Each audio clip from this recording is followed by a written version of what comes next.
There have been many famous wizards in the world who have written their names into history. They left behind a rich legacy of their theories and accumulated experience. Even those who did not follow the path of a magician were interested in them. These were great men who raised the status of the empire with their appearance for thousands of years. Their works are in the Imperial Library. People from all over the world wanted to come here and gain the knowledge of these heroes, but not everyone admired them so much. Some people did not consider them heroes and sages at all, but only mediocrities and fools, and were not embarrassed to say so. After all, he spent decades of effort to elevate these people to the rank of archmages. His story began like that of all heroes, great and not so great. A heavy truck sent him to the other side of the river Styx by express delivery. As required by canon, he was reborn in another world, but became a book, a grimoire containing all the wisdom of magic. At first it confused him as to what kind of story the book could have, but then he found something to do in this world, raising wizards. Raising a wizard is not difficult because you just need to open a book to gain all the knowledge. And having received them, the hero went to fight the monsters, confident in his strength. Basic magic was very easy to learn and use, just like breathing, and a fireball would fly from your fingers. The monsters turned to ashes, and the satisfied student asked the grimoire if he had done a good job. But the advanced textbook of magic slapped the careless student across the face, regretting that he had not been reborn into a thicker tome. The book scolded the student for allowing magic to flow in this way. Be that as it may, the theory and practice were written on the pages of his new body, and he continued to teach. Knowledge was his instinct, so he constantly scolded his students if they did not understand anything. Having trained disciples for 1,000 years, the grimoire finally found peace, but now it found itself in this place. After all, every time the owner of the grimoire dies, he must start all over again. But for the last 300 years, it has lain in this library. Civilization flourished. There were so many books that he simply got lost among them. Even being the smartest book of magic, he fell into despair. The grimoire was yearning for someone to read it, and so a young man came along and wandered into this remote section in search of books. The grimoire begged to read this. He did not even hope that the boy would hear his voice, because only those who touched him could hear it. But then his hand accidentally slid along the spine of a strange book with a black cover, and the student thought he heard something. Grimoire controlled his voice as best he could and spoke to the guy, asking him to open the book faster. The student was surprised that the book could talk, but curiosity got the better of him, and he opened the grimoire, which immediately became illuminated by a magical light. In a confident voice, the grimoire showed him how it could make him a great wizard, starting from the lowest rank. The boy fell to the floor from the unexpected performance, and the grimoire promised to give him everything it showed if he joined it. The book promised that with its help, all the boy's magical talents would blossom, and he would go down in history as a great archmage. Of course, all this was a beautiful screen. At the first touch, it was clear that the boy did not have any talents, but he could still become an archmage. But the student turned out to be not so simple. Despite the fact that his eyes initially lit up with interest, he did not really want to become an archmage. The dialogue didn't go according to plan, and Grimm was confused. He again stated that only he could make the boy an archmage. But the boy answered confidently that he still didn't want to, because his dream was to become a knight. Then the grimoire went all out and declared that the guy was better at magic than he was at wielding a sword. And to his surprise, it replied that it had been watching him. He has been watching him for a long time and knows for sure that the guy is a natural-born swordsman, since he can use both. The student liked the idea. It sounded cool, and images from cheap novels came to mind. All that was needed was to open it, and then it would make him a legendary swordsman, Grimm stated. Finally, he thought, as the boy opened the book and magical light poured out, a magical seal appeared before him. It established a connection between the teacher and the student. There were only two of them, until death. As soon as the contract was concluded, Grimm immediately exclaimed joyfully, casting aside his calm and mysterious tone of a sage. He was glad to get away from this book-filled place where Grimm felt uneasy. But then the bespectacled man said that he had thought about it and did not want to be a magician, because he was from a family of knights and did not want to be kicked out of there. But now Grimm could press the boy and indignantly asked what was the matter. He started yelling at him, asking if the young adventurer was really so afraid of his father, and that he would be punished for studying magic. He only needs to learn magic and he will become 10 times stronger than his father. It is enough to use one spell, Grimm shouted. But the boy did not appreciate the approach. He didn't want to attack his father, and suggested that Grimoire introduce another student to the academy and conclude a new contract with him. But Grimm answered no, of course. How could it be otherwise, since the contract is for life for the student? To make a new one, you have to wait until the guy dies. Grimm burst into a stream of abuse and disappointment. He waited 300 years for a student, but he got a scoundrel. In that case, it would have been better not to sign the contract at all. The boy became embarrassed and said that he was sorry, but the loud book did not calm down. An apology was not enough, and he began to insult him. The boy shrank even more and could only apologize. But then the pride of a swordsman from a family of knights awoke in him, and he shouted back at the impudent book. First they forced a contract on him, and now he's getting insulted by some textbook, the student shouted. He abruptly returned the Talmud to its place among the equally faceless books, and said that since he had waited there for 3 centuries, he would wait a little longer. Grima shouted after him that he could not do this to him, but the student had already left, wishing to wait for his death. Then the angry Grimm used his power and told the boy to stop, but the ability didn't work as it should. He watched as his newly found hope left him, and in despair he shouted at the guy to just die, to hit himself against the wall. Unexpectedly for himself, the future knight slipped on a piece of paper. It is absolutely unclear how, but he died simply by falling to the floor. And thus the Grimm curse worked, and the apprentice's place became free again. The poor guy lay in the far section for another half day until a student who happened to be passing by found him.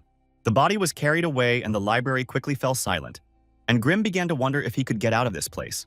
It's a shame for the guy, he died young, but on the other hand, gathering dust on a shelf for another 100 years was unthinkable for Grimma. The owner has died, so it will soon be moved to a new habitat, perhaps to the office of a magnificent palace.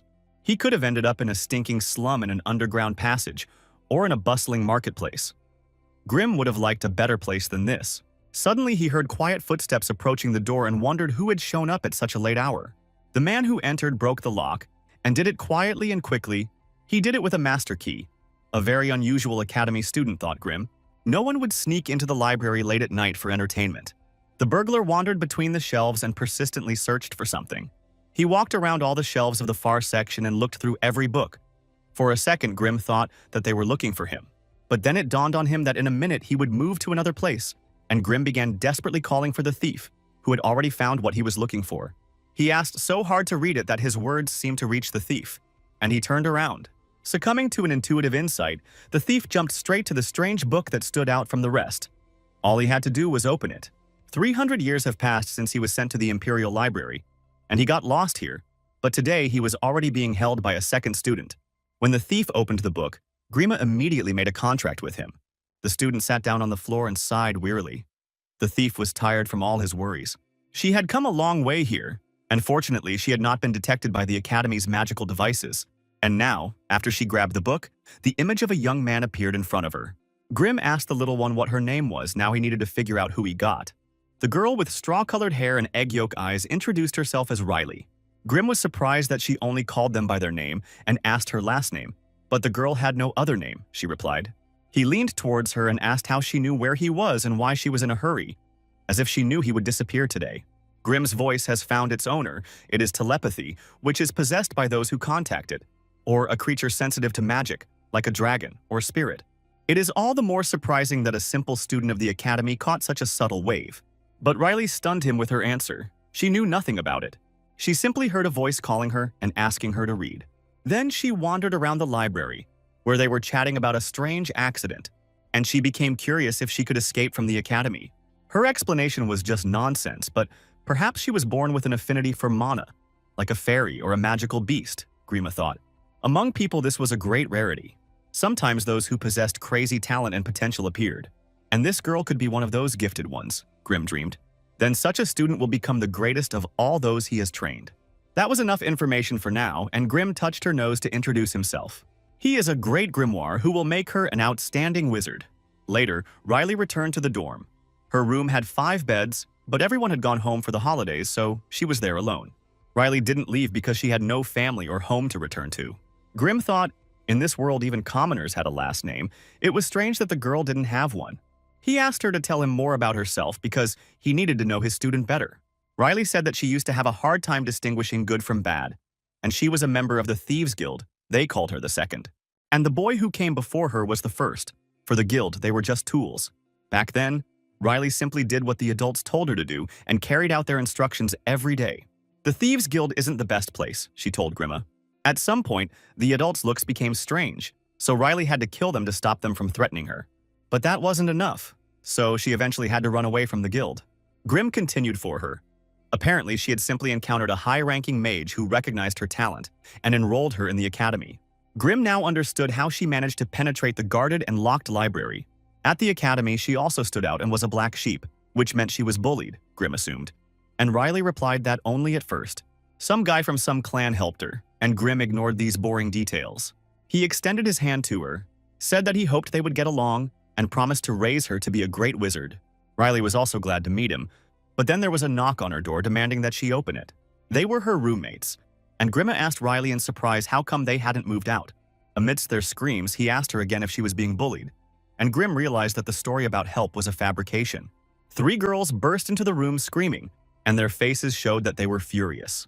Riley lay on the street like a beaten dog, whining quietly. Grimm asked her how she was. If she had started a fight with these goddamn dandelions, she would have been expelled since they were all from noble families, so Riley tolerated it. Grimm responded that if she studied at the academy, she would not have time to study with him. It will be difficult to learn magic if spoiled children are constantly interfering. Riley asked her new mentor what to do then, and he offered her 2 chairs. Either endure and learn magic from him, or drop out of the academy, Grimm offered, and both were worse. Riley noted that the choice was so-so, but it was a choice that Grimm had told her harshly. A life of bullying but with a guaranteed future at the academy. Or uncertainty but freedom, Riley wondered. Grimm told her that the exit process took less than 3 minutes, Riley agreed. She just needed to write an application and fill out the paperwork. She also tried to check if it was true that only the owner of the book could see Grimm, and it turned out to be so. His main form was a book, and he took on the form of a human to communicate with the owner. Grimm understood that Riley would lose many of the privileges of the academy. Special artifacts for winning tournaments, or high-quality reagents given as a reward for academic success. Riley was surprised he brought it up now. He should have thought about it earlier. Grimm asked in response whether she already regretted dropping out of school, but that was not the point. Riley pointed in the direction with her finger and said that the academy's storage room was there, and Grimm didn't understand what she was planning. Riley thought that he wanted to steal artifacts and reagents. She spoke about this completely calmly. Her conscience did not bother her. He promised her that by combining her talent and his knowledge, she would achieve success. But by staying at the academy, she would receive all these things. So, this is not theft at all, but simply a reward that she already deserves, the shameless thief declared. Later, they began to look for an emergency exit in the labyrinth of passages. They found themselves at a crossroads, and Grimm asked Riley if he knew the way. The girl did not. Then the wise mentor suggested that she learn one technique. It was a pathfinding spell, Grimm stated proudly, but Riley replied that she had already learned it at the academy. He offered to show her once, and Riley gathered a sparkling blue ball of mana in her hands. She cast the spell, and the flow of magic flowed from her fingers with surprising ease. There were 3 traps on the left side, and the right one ended in a dead end. And Grimm praised her for her execution. But he objected that her actions were too boring and ineffective. He told her not to obey the rules set by weak spirits and fools because she was much above that, and suggested another method. There was no need to direct the mana in one direction. It was better to distribute it and disperse it, Grimm suggested, and Riley did just that. But that was just the beginning. Grimm told her to focus and direct her attention to every magical particle. She had to track every drop of mana that rained down and then visualize them all. And then Riley saw. Their ship sailed peacefully on the calm waves, with full sails, the morning breeze pushing their ship into the harbor. Grimm praised his student, who was clutching a pouch full of potions and useful items that they had grabbed from the academy. Grimm himself could not believe that 30 years later he could smell sea salt on his pages. And yet he decided to clarify something. She risked her life to get it from the library. Now she dropped out of school to learn the art of magic from him. This was clearly not a spontaneous decision, so Grimm asked what her goal was. The stars fell upon the earth like a firestorm, with all the inevitability. The wooden city caught fire like a pile of oiled brushwood. The fire mages finished off the survivors by shooting them point blank. The boy dragged her along with him. They ran away from the killers, who did not discriminate between their victims. He told her to run quickly, but he himself remained standing in the middle of the sea of fire. Riley thought about Grimm's question. Why did she really need this? Disturbing memories did not leave her even after all these years. The girl answered at length that she had a goal that she could only achieve if she became stronger. Grimm thought that usually those who thirst for power through magic seek one thing, revenge, he asked. Riley nodded silently. He wanted to ask her to whom and how, but he didn't. It was unpleasant to talk about such things and not easy, Grimm understood. Moreover, her childhood is darker than dark and it doesn't pass without a trace. Not even a day has passed since their meeting. everything in its time. Riley asked him back what his purpose was, to train those he had contracted with like her. Grimm also immersed himself in his flashback. He had his own reasons for teaching the dummies magic. But in the end, he answered that there was no particular point. It was just fun. What else could he do? Living in the form of a book. Now that Riley had been expelled from the academy and had received a letter of recommendation from the professor, she asked what they would do next. Grimma asked her to get the paper, and Riley obediently unfolded the letter. She read the letter of recommendation from the Magic Tower of Irantes, and Grimm wondered where it was anyway. After all, it had been on the shelf for 300 years. I would like to receive a letter of recommendation from one of the 5 greatest towers of the Empire. The Magic Tower is a place where mages can form bonds. One cannot become an archmage simply by having skills. There was no better place to develop political status than a magic tower. But Grimm didn't know what kind of place it was, which he had never heard of. Riley noticed his thoughtfulness and said that Irantes was one of the main 5 towers. To learn more about it, you need to know about the owner and creator of the tower. Riley opened the book and showed an engraving of some smug old man. Grimm was surprised that they had brought in an image of a man shortly before his death, rather than a picture of his better days. And Riley countered that that was what they were. The old man in the painting was not that old. He was only 40 years old at the time the portrait was painted. Moreover, he was still alive, despite the fact that the portrait was painted 3 centuries ago. Grimma assumed that Irantes was a half-elf and contradicted himself because then he wouldn't look like that. Be that as it may, although he was only a high-ranking wizard, he was considered to have left behind the achievements of an archmage. The magical community was still debating whether to give him the title of Great Wizard, but he single-handedly raised the tower's status. Grimm said, to this, that the information still gave them nothing. 3 centuries are like an eternity to someone stuck on a bookshelf. But this time was enough to change the magic towers themselves, because a lot had happened that he did not know. Grimm read in the book that immortality was created by the sorceress Martha, Irantes' teacher, and one of the great magicians of the Empire during her lifetime. Jean Irantes achieved immortality, became an archmage who raised the status of the Empire and fulfilled the wish of his teacher. They arrived in the capital of the Empire. Riley was here for the first time since leaving the Thieves' Guild. Grimm suggested they take a look around the city since they were already here. The first thing Riley wanted to try was the food she always denied herself. Unicorn shashlik, absolutely delicious. I felt the rainbow inside me. The taste was completely different because it was the meat of a divine beast. But Grimm objected that it was only a name and indistinguishable from a unicorn. Riley was immediately taken aback. She really thought there was a unicorn in there, and she wanted her money back. While they were chatting casually, they came to a square where statues of the 5 great Hokage, or wizards, stood. 5 sages, geniuses extremely talented and passionate about magic, Riley said. But Grimm only chuckled sarcastically. They were all just idiots, he said. But he kindly noted that these guys were the kind of people who never give up. Grimm remembered her question again about his purpose in raising wizards. Raising ordinary people into great wizards is his revenge. Revenge on those who turned him into a pile of thick-bound pages. And his students worked very hard for this, Grimm smiled. Martha tried to create a resurrection ritual for him, but she failed. But as far as Grimm could remember, she had no students. And that meant Jan Irantes was a liar, Riley suggested, and Grimma agreed. Showing her his fist, he suggested that Riley go to the tower. Grimm couldn't forgive the guy who pretended to be his student. Riley promised to take revenge on Ian Irantes for him, and in exchange, he must help take revenge on her. That day, in front of the statues of the great magicians, they made this promise, sealing it with blows of their fists. This is how their story began, in the very center of the capital. This happened to him 5 years after he turned into a grimoire. It was stolen from a dilapidated shop by a boy named Findall, who was barely making ends meet, living in the slums. He decided to call him Grimm, despite attempts to explain that the correct word was grimoire. But the boy didn't like this difficult-to-pronounce word. He became the first owner and gave it this name, Grimma. He was confused then, for he had only recently become a book, and Findall had become like light. Grimm wanted to thank him for this. He began to teach the boy magic. Right in the middle of the street, he put his palms out in front of him. Grimma said to wait, and soon a tickling sensation appeared. Then he ordered to direct this energy to the heart. Everything worked out, but the boy felt a little pain. Grimm asked him to hold on a little longer. The boy started complaining about the burning sensation, and Grimm grumbled.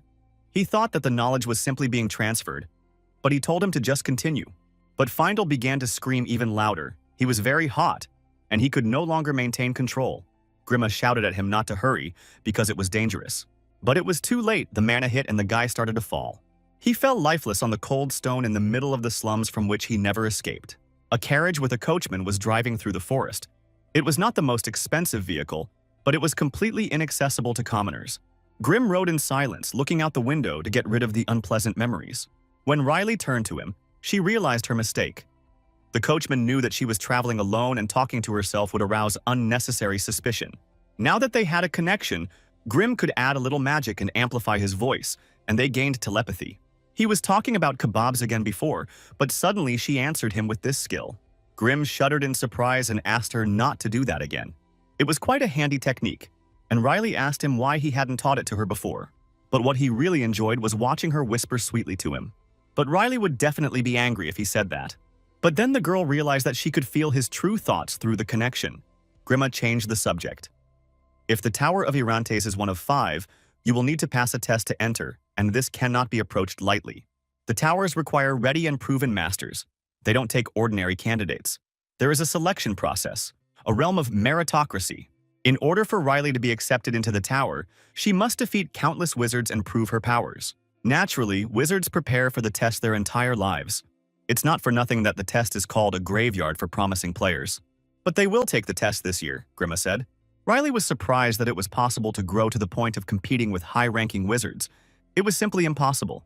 But Grim assured her that it was possible with him, and she would pass this test in just 6 months of preparation. He had prepared something for her, Grim said and smiled mysteriously. When the coachman arrived at the appointed place, he asked Riley if she was really going there, since they were in the middle of the forest. Grimma answered for Riley and said that this was the right place and he could leave and don't ask how it works. When the coachman left, Grimma delighted the girl that this was the place where she would train and live for 6 months. And his former student also lives here, Riley was surprised, because he should be more than 3 centuries old. Grim answered mysteriously that he was neither alive nor dead. One of his careless students had turned into a lich, Grim said when they arrived at the cemetery. Only a great magician can become a lich. This student of his was an archmage in life. But there were only trees around, and Grimma said that this was also a kind of test. Riley had to find it herself. People who can't pass it are not worthy of studying magic. But Riley already knew how to find the necessary things. The first point of training was to find the lich's hideout in this forest. Riley used pathfinding spells, according to the method that Grim advised her. This area contained numerous spells that raised alarms, barriers, illusions, and magic that affected the senses. The girl with golden eyes was very proud when she heard Riley's voice. Not surprising, said the necromancer, since even a mid-ranking wizard would need 6 months to find this refuge. He was outraged that a simple student decided that she would find him. It's no wonder Riley was so proud of herself, since her affinity with magic was at the highest level. As soon as she found the necromancer, he himself appeared right in front of her, surrounded by a magical barrier. The lich was completely confused and did not understand how she found him. But then he started coughing with a non-existent throat from excitement. When he finished, he could speak normally again. The lich asked Grim how the girl found him, since it usually takes 2 years, but the record was 4 months. But for Riley, it took 10 minutes. She broke the magical power that was preventing her pathfinding from going through.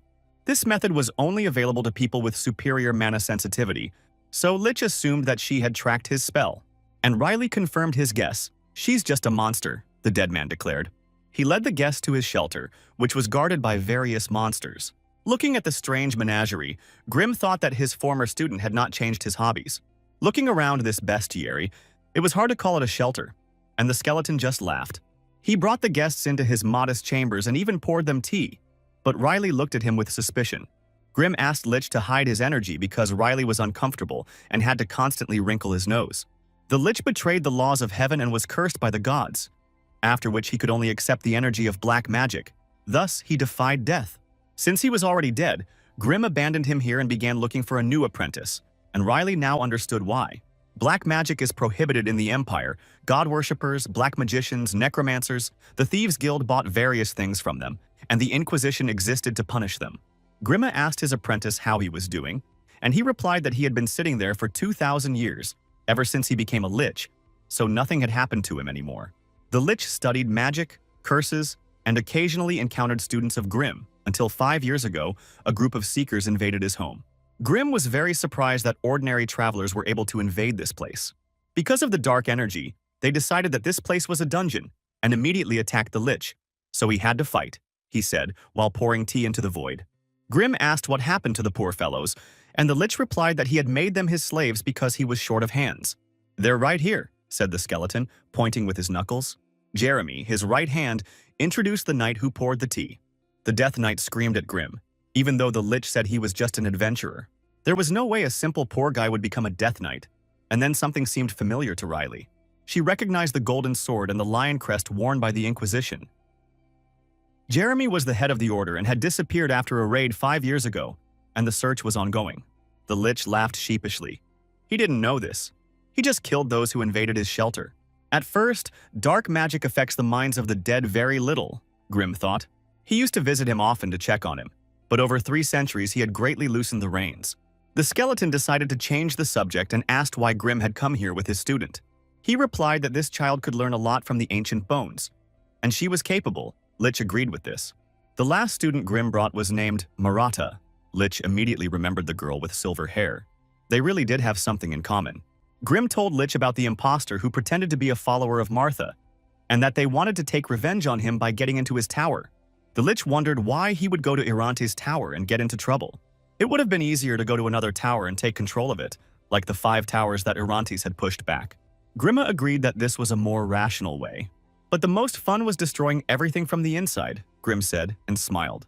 Lich declared that his former teacher was strange, and he objected that it was not for a skeleton to say such things. Then Leech asked Riley what she thought about it, because if she followed the teacher, she would be in danger. But he and Grimma were on the same wavelength. She also thought that this was a fun and exciting way. Then the Lich realized that they were 2 peas in a pod. Afterwards, Lich led them to the training ground, a special space that he had been creating for a very long time together with his teacher.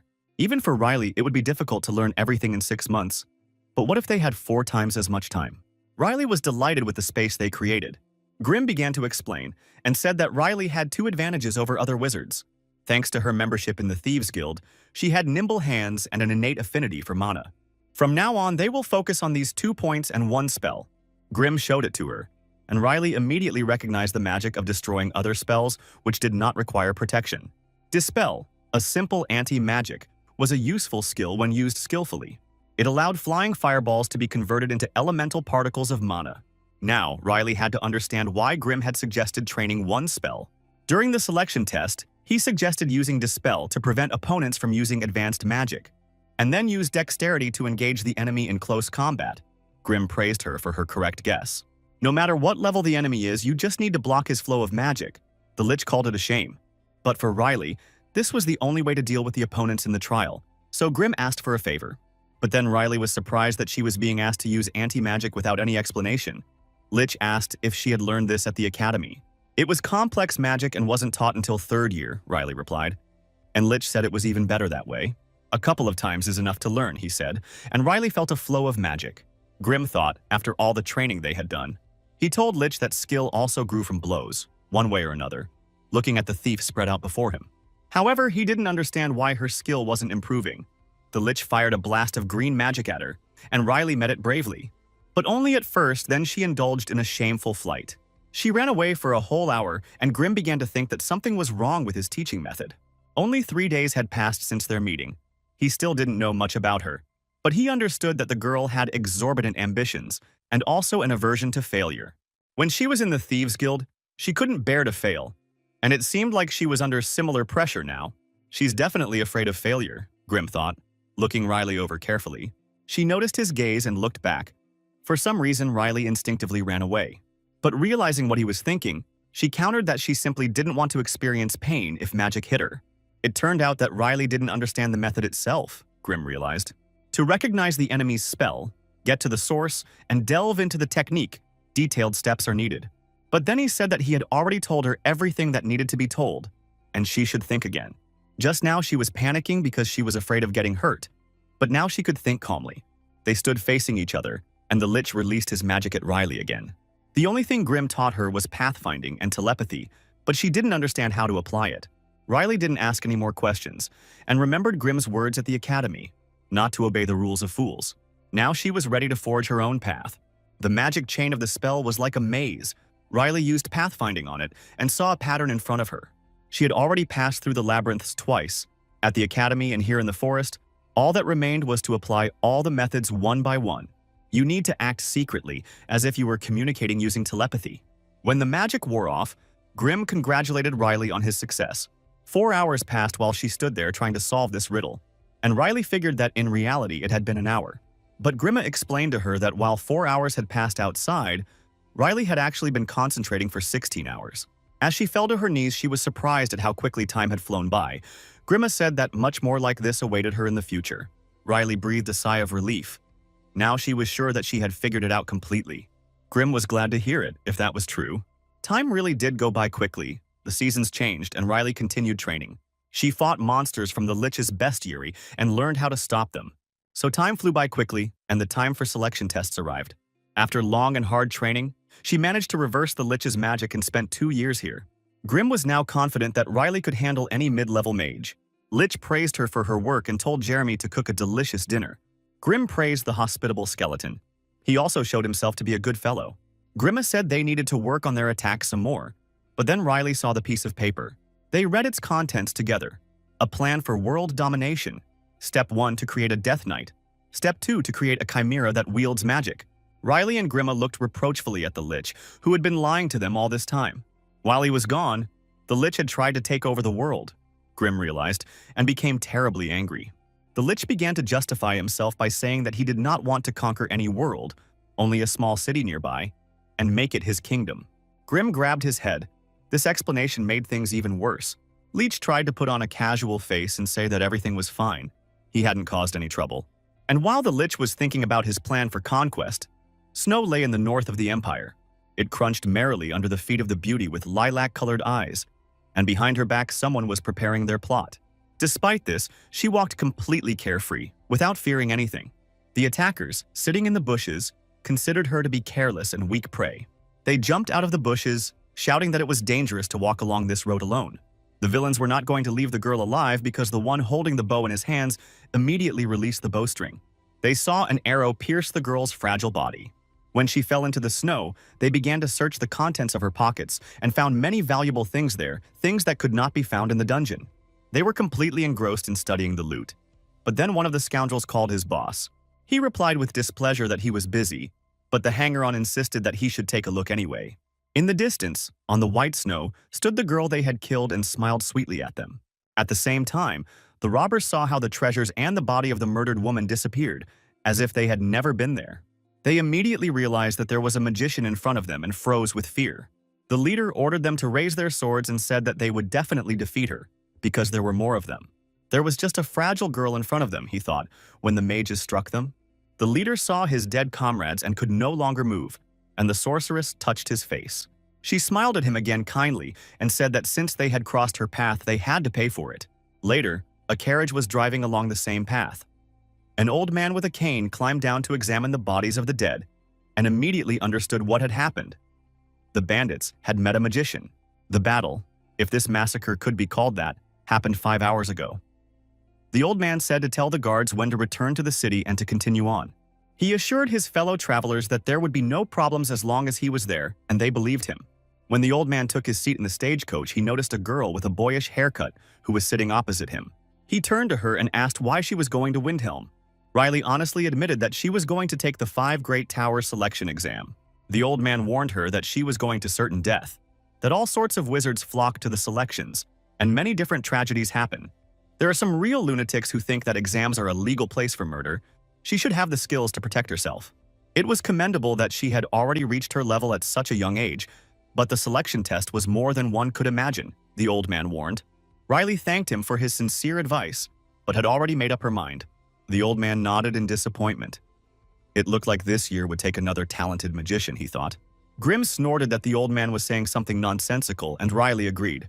Then they arrived at the place Riley had never been to before, Windhelm, a city where it snowed all year round and a center of magical engineering. There was always something happening here. Someone was conducting experiments. The atmosphere of the city has not changed over the years. But the city itself had changed, so Grimm couldn't get his bearings. And Riley kept reading the signs on the map. Then she used her search skill, and her magic drew her a mental map of the city. She told Grimma that there were about 10 buildings suitable for management offices, all of which were clean and accessible to the general public. If they had known in advance, they would have followed the old man. They would have had to endure his grumbling, but at least they would have made their task easier. Who knew that the city would change so much in 3 centuries? Grimm was indignant as they walked, but a suspicious man was already on their tail. He smiled at the city's guests and noted that they were there for the first time. A loose cloak, clearly a local one. A faint trace of magical energy hovered around. Grimm noticed, in front of them was a novice mage. He told them that because of the experiments, traces of residual magic made finding the way a waste of effort. But they could ask a cute guy for help. Riley stared at the confident boy and asked Grimm what to do. But he didn't know and left the decision up to her. Riley asked him for help, and the stranger asked her where she was going and learned that she was going to the management office. He immediately realized that the young lady wanted to take the selection test and explained that the city was divided into several districts. The stranger kept talking to them and leading them somewhere. The alleys were already there, and there were fewer people, and Riley asked how much longer. Then he smiled a sickeningly sweet grin and said that it would take another quarter of an hour to get to the management office. But Riley wasn't asking about that. She was asking about the spell he had used on her.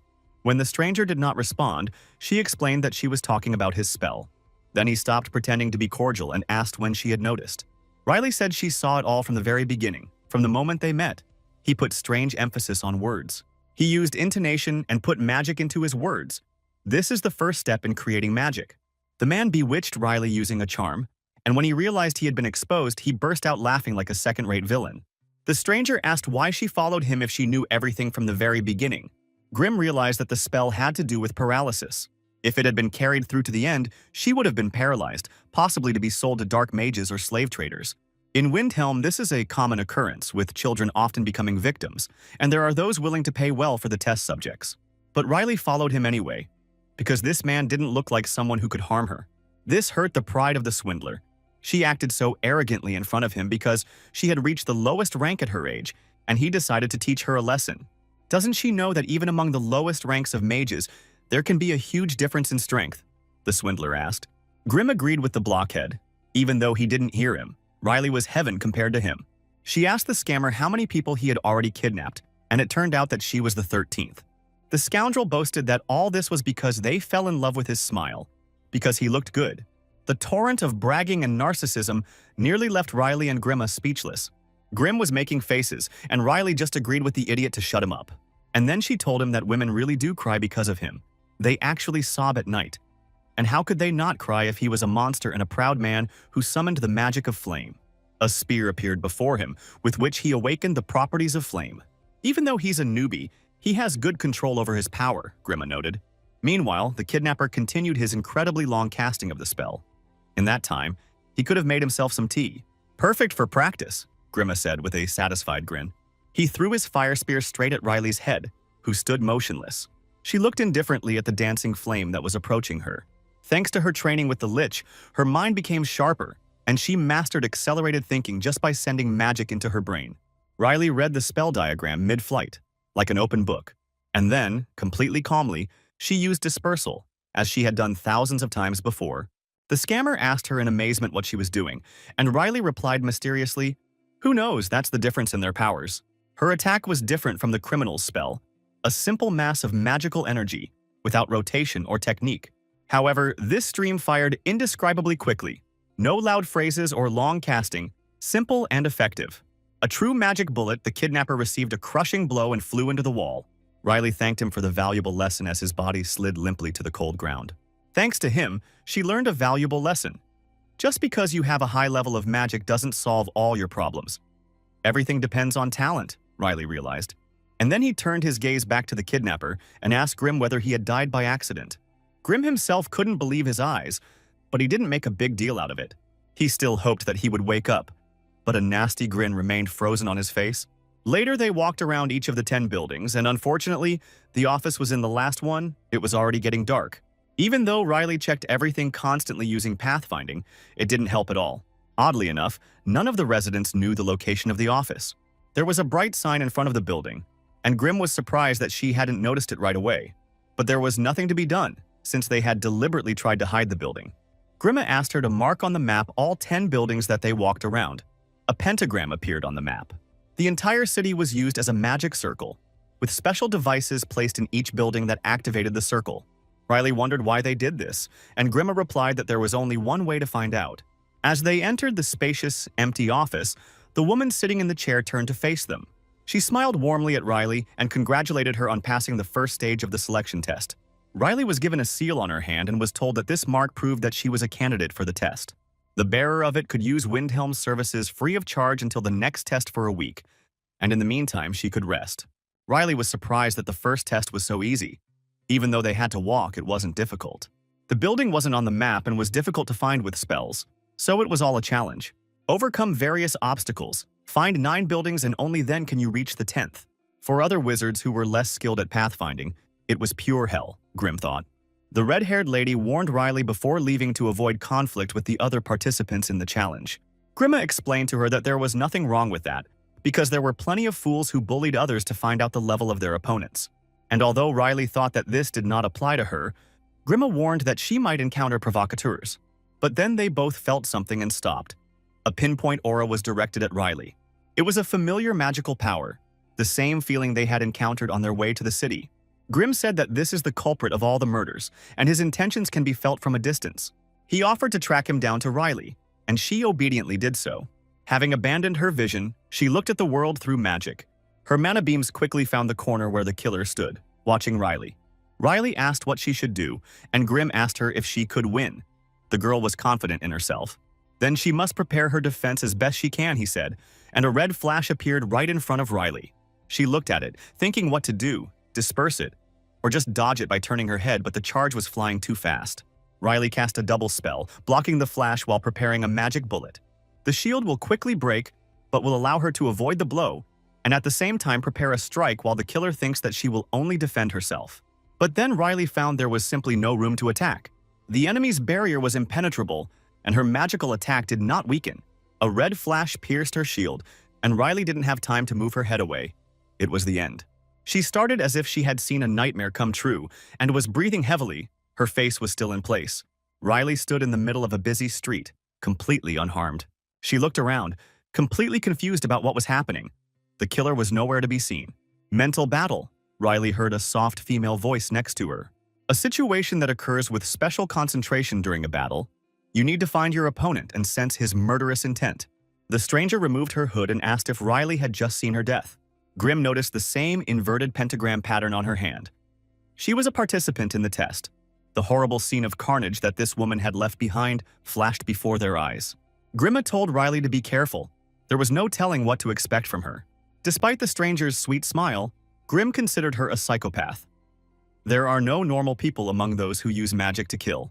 But instead, she took them to lunch at an expensive restaurant and treated Riley to delicious food. This was the best restaurant. Even the lords of the 5 towers come here after the end of the exam. The stranger told her to eat properly and not answer. She promised to pay for the food, thus apologizing for her past rudeness. Riley was immediately captivated by the food, so she whispered to Grimma that she liked the stranger. But he only grumbled in response that she should not be friends with him. But Riley lived by the principle that there couldn't be any bad people among those who bought her food. And Grim couldn't believe that dinner was so delicious. It was all because they ate terrible food in the Lich's musty cave. Grim replied that the skeleton would be upset to hear that. The whole time they were visiting him, he worked hard and cooked for Riley, using rare ingredients and expensive herbs. But what can you do if it doesn't taste good? Riley answered childishly. But now there was something more important. The witch introduced herself as Rebecca Duncan and asked to call her Becky. She was glad to meet Riley and smiled sweetly at her. The psycho killer was a real headache for Grim, despite her cute face. After dinner, Riley thanked her for the treat, and Becca just laughed. At 27 years old, this sorceress reached an advanced level and came to Windhelm for testing. She smiled and told Riley that there was no need to thank her so much. After all, in any case, everything here was free for the print media test subjects. Riley remembered the manager at the branch saying she hadn't used that privilege yet. Becca reminded her that some places offered free perks, and this restaurant is no exception, Becca said, showing the employee a sign when he brought her the bill. The sorceress called Riley naive. She was amused by the girl's expression, so she laughed again, but immediately apologized for it. Only Grim knew that if Riley looked at him with such a distant look, she was actually incredibly angry. Becca asked her what she was going to do, and Riley replied that she was going to spend the night nearby. Becca objected to this, saying that this was not possible. Even in those objects that provided 5 towers there was a difference, and demanded a map and a list from her. The sorceress recommended the Blue Whale Inn to Riley, which had good soundproofing, a pleasant owner, and the best food. She marked all the hot spots on Riley's roadmap and thought that would be enough. Riley asked if she would go with her, but Becca replied that she would stay with a friend in the city. Becca immediately offered to go with her, but Riley categorically refused. Given his experience, Grimma was confident that Becca was sincere and would actually take Riley home with her. Riley wanted to know why Becca was so interested in her. But Grimm didn't know either, although he assumed that the witch was surprised that a newbie like Riley was able to pass the test, and Becca wants to know what skills she has. For someone who knows nothing, he came up with a very plausible hypothesis, Riley noted, and Grimm muttered that it was just a guess. People of the same class recognize each other, Riley noted, and he asked if she thought she was talking to a madman. Becca wished her a good rest and to see her again at the next test. Grimm thought how unusual it was to see a genuine smile on the face of a ruthless killer. She dealt brutally with the bandits, and the less they knew about the enemy, the more dangerous he was. Grimma asked Riley to continue the dialogue. Riley did just that and also wished the witch a quick meeting. She also expressed hope that they could fight together the next time they met. She also asked her not to scare her with illusionary magic, which stunned Becca. Becca even asked if she heard correctly, but Riley confirmed it. Their first meeting was an illusionary battle, after which Riley returned to the real world. Becca called it a mental battle, and that really did exist. But Riley recognized that she had fallen under her spell. Becca couldn't hide her surprise. This was truly an amazing girl. Only high-level mages could catch the spell. Since ancient times, there was only one way to detect an illusion: confidence. Riley knew that she would never die at the hands of an incompetent. Mana control, amount of magic power, spell speed, each of the abilities increases your rank, and this difference is not easy to overcome. Riley had heard some cocky talk before today, and the one who said it was lying with a hole in his chest in a dirty alley. Riley knew how to fight back against a strong opponent, and this had happened several times before. Becca looked puzzled. Fighting the Lich, or his chimeras in the lab, was all Riley's experience. Even today's battle complemented and confirmed her abilities. Becca laughed again and offered to attack Riley if she wanted, but she just replied that she was ready for anything. Becca said she understood her intentions. If she ignored the manager's warning, she could simply be expelled. Riley said it was a lie and that her opponent was running away in fear, so Becca agreed to meet during the testing, with a small infection. It was a lot of fun for Becky. She had already met a lot of weirdos. Riley replied that she had fun too and learned a lot of new things. Becca told her to take care of herself until the test. She had fun today, after which her image melted into a reddish haze. They watched as it dissolved into thin air. It really was a clone, Riley told her mentor mentally. Grimma agreed. The real body could be on the other side of the city. It was an excellent technique. Becky was constantly experiencing a strange flow of magic that could not flow in living beings. If it weren't for her high sensitivity to magic, they would never have noticed anything. Now Riley understood the reason why Becca was interested in her. She was just curious how quickly someone with such sensitivity would realize she was just a clone. I wanted to see Riley's face and was actually waiting for her to be exposed, which is probably why the flow sometimes became stronger. But why was Grimm surprised? Riley simply answered him cheerfully. She enjoyed the thrill of being exposed, said Riley, who had access to the thief's senses. Grimm stopped understanding anything and clapped her. It was surprising that Riley was able to understand the thoughts of the crazy witch. The observer was talking to someone using a ball on the table and was looking through the questionnaires of the participants.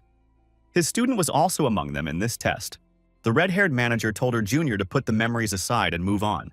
There was a lot of interesting things ahead of them. A piece of paper with Riley appeared in his hands. She was assigned a low rank. She wanted to pass the test as soon as possible. Such arrogance was typical of the academy students. The manager asked him if he knew how much time Riley had spent looking for an office, and he guessed that it had been at least 3 months wandering around the city. But the red-haired mentor answered him that not at all. Riley arrived in the city this morning.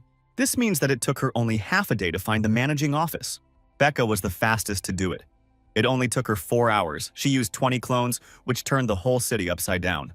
The average search time was a week. Even Garen, a high-ranking expert, needed a day. It turned out that little Riley was one of the best, said the bespectacled man. The red-haired teacher chuckled, confirming her suspicions that they would have something to see this year. She remembered the shaggy sorceress with eyes the color of the sun. Riley decided to get some rest before the next challenge. So she woke up in the afternoon, had breakfast, took another nap, and then went to lunch, only to end up lying in bed again until dinner. And after 3 days of total idleness, she felt completely exhausted from such a rest.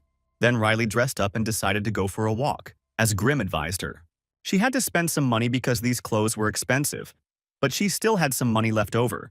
the money she took from the academy. They came to a place where there were quite a lot of people, the Central Library of Arcadia, Grimm told her. This building was hundreds of years old. It was the second largest library after the Imperial Academy, and most of the books related to magic were kept here. Riley suggested they go in, since there was nothing else to do, and she had the right to enter. But Grimm wasn't much of a fan of libraries. Of course, for simple students, visiting Arcadia will be a useful experience, with many good books and magical gatherings. But he still doubted, because he was stuck in such a cursed place for 3 good centuries, among countless books and books and books. Riley told him that he couldn't avoid libraries forever. Grimm agreed with her. There was no other way to get information in this age where there was no earthly technology. He needed to overcome his fear. Then Grimm said that, why not go inside and close your eyes to the worries? Even if he comes in and doesn't like something, he can always leave, he thought, and ran inside. It was incredibly beautiful inside, and Riley stood there for a long time, her mouth open, looking at everything. Grimm said the books were well arranged and didn't feel like they were just piled up like in an academy. Riley received a platinum library pass, which allowed her to enter any section. That's why the first thing she did was go into the closed section with forbidden books. 2 books from the general collection is one thing, but the forbidden section is another, Grimm said. Riley wanted to know about the 100 great people and about the attributes. They walked between shelves that were drowning in shadows, so as soon as Grimm saw the light, he pulled her there. When they came out from around the corner, their flashlight illuminated the face of an old man who had clearly visited a beauty salon and barbershop. It was the same old man with whom they came to the city. He asked Riley how she got into the closed section. Then, the girl showed him the eloquent inverted pentagram on her hand. The old man praised her for passing the first test with such a terrible technique. Grimm grumbled again. What was wrong with this old man, he asked. A terribly irritating person. Even on the way to Windhelm, he thoroughly irritated him with his moralizing. Even though Riley received her certificate for passing the test, the old man's opinion of her did not improve.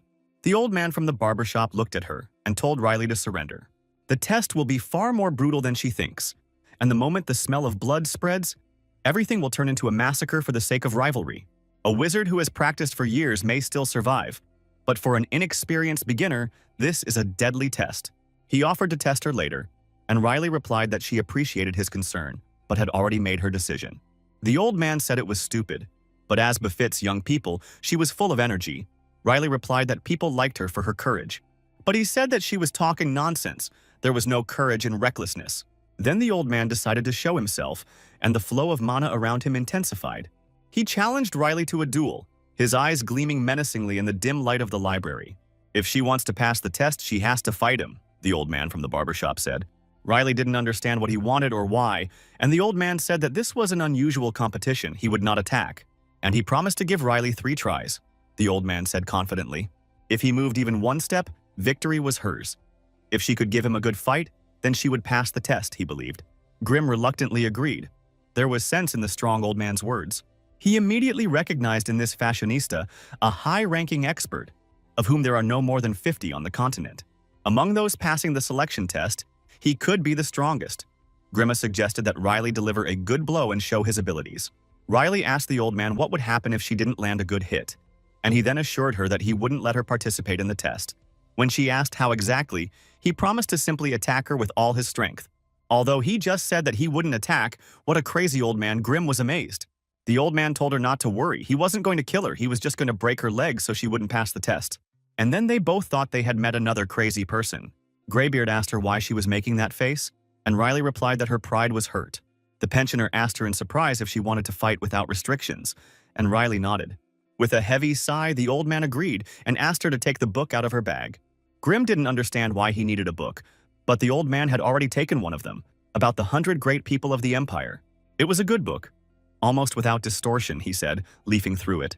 And then he brought Riley back and offered to read Chapter 67, Garen, read Grimm, a man famous for his feat in fighting 100 demons. The Emperor highly praised the man's achievement and inducted him into the Hall of Fame, with a portrait attached to the article. Not all high-ranking wizards were of the same level, although some trained themselves to the point of exhaustion just to improve their skills. There are still those who raised their level on the bloody fields. Even among those who had won glory on the battlefield, old Garen commanded respect. And now he stood right in front of them. The teacher and student pair finally realized. Riley said 3 tries was not enough and asked for 5. Garen called her shameless, and she replied that she was just kidding. Still, this wasn't the best place for a duel, Riley noted. It was too crowded. Garen told her not to worry about it, and with a snap of his finger, he pulled the shelves apart, clearing the arena for them. He also cast a barrier that limited her magic to anything outside of that area, so she didn't have to worry about breaking anything. Riley was surprised and asked what if she did get past the barrier. And then the old man said that all the objects were protected. Then there was nothing more to worry about, and she could begin. Grimm himself was curious to know how effective her attack would be against the expert. He told her to pin down that old guy from the barbershop to find out. He also reminded her that if they didn't succeed, he would break her legs so that she wouldn't be able to walk. Every wizard goes through 2 awakenings, the name given to those who instinctively realize the truth about magic and mana. The second awakening is growing up. The magician receives the power of the attribute, and his abilities grow exponentially. Wizards who have reached this age have no choice but to become stronger naturally. Wizards who have overcome 2 awakenings before reaching adulthood are considered monsters in their own right. Garen wanted to see such talent blossom, which was precisely why she shouldn't participate in the testing. He repeated the conditions to Riley again. Even though his method was cruel, there was nothing he could do for her to understand. Riley instantly gathered her magic bullet, and a blue ball appeared in her hand. It was a quick attack. Garen stood still as he promised, and watched her attack. A heavy attack, filled with magical power without any frills. He put up a magical shield in front of himself. He didn't even need an attribute. But then Garen felt something strange and shuddered, as if he were paralyzed. It wasn't magic, but rather fear that came over him as if he were on death's door. She had crossed this line hundreds of times on the battlefield, Garen thought. He always fought face to face and never retreated from monsters or enemies. But now he felt the same feeling because of some little one. Garen couldn't figure out what was going on, and Riley's magic bullet still hadn't disappeared. His shield slowly faded, and then he realized she had cast a spell. Garen turned around and saw another magic circle behind him. Riley intercepted her own bullet before the shield disappeared because she didn't want another corpse on her conscience. The old man realized that it was all intentional, all because of the start of the attack. He was too smug when he thought she was a simpleton. Garen realized that he lacked the confidence of this girl. Riley used her magic bullet again, and their duel continued. Now she threw it in a broken trajectory so that it was impossible to tell where it would hit from. The old man again held out a simple magic shield in front of himself, but this time it cracked under her attack. Riley had aimed at the thinnest part of the spell, not something a weak wizard could notice. Moreover, Garen noticed that he had moved a little.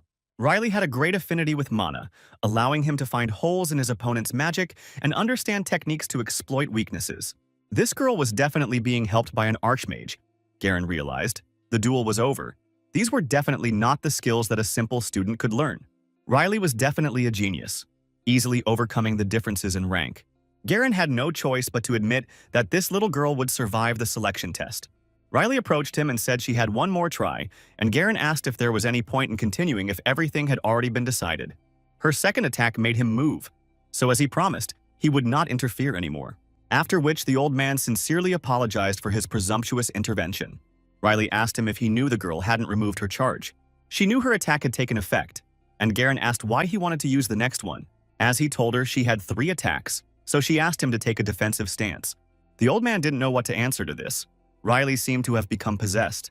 Riley was eager to test something, despite Garen's objections. What does it mean to test? The first time he was caught off guard. The second attack already demonstrated her skill and technique. She was just using it as a warm-up, his high-ranking wizard. Garen was amazed when a powerful bolt flew at him.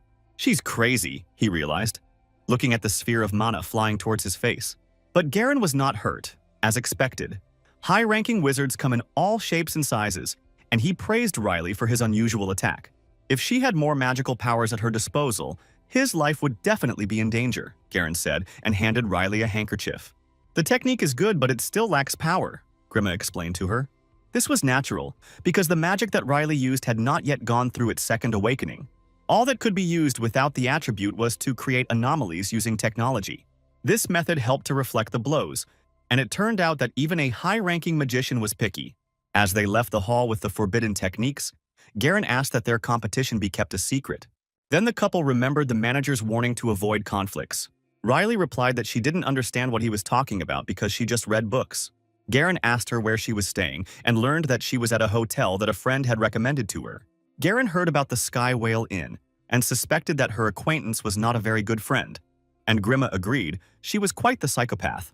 There were places in Windhelm that Garen explained better and asked where her things were, and after learning that Riley carried everything with him in a bag, he told her to just follow him. He guaranteed that the place they were going to was 100 times better than the Sky Whale. Grimm grumbled that all housing was like this and there wasn't much difference. But then they found themselves in a truly royal place, and he quickly took his words back. Riley couldn't understand how Becky could think the last hotel was the best, and felt cheated. Riley jumped up from her seat and said that this wouldn't work. Grimm asked her what was wrong. Riley was hungry for revenge immediately and was ready to go right now. Grimm said that it was their own fault for believing her, and suggested that they take revenge during tomorrow's testing. Garen spent a long time studying Riley's behavior, which sometimes acted strangely.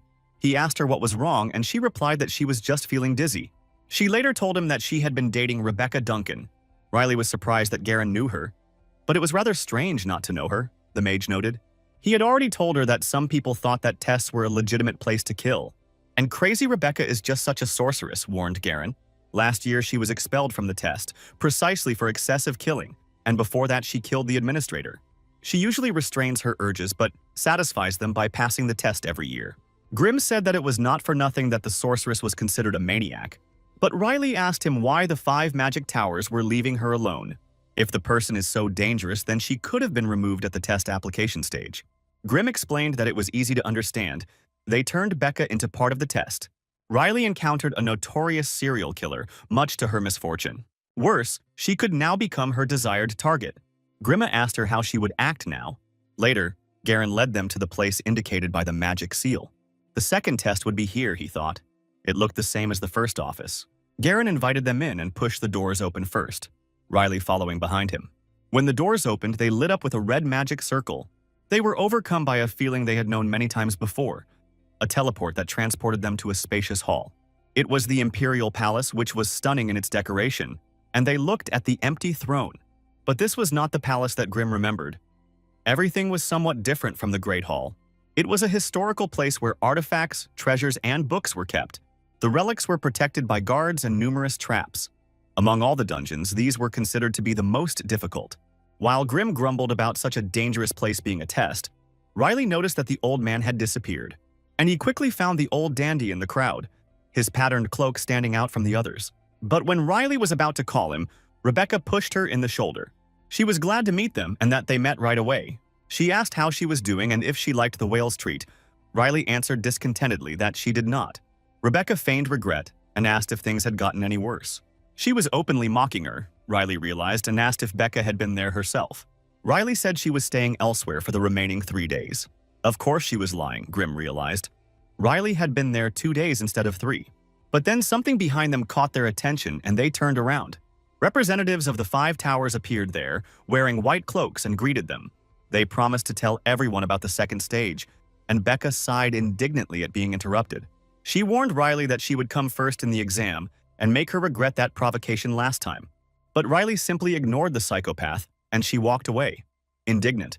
And Grimm was surprised that no one immediately did anything, but only threatened.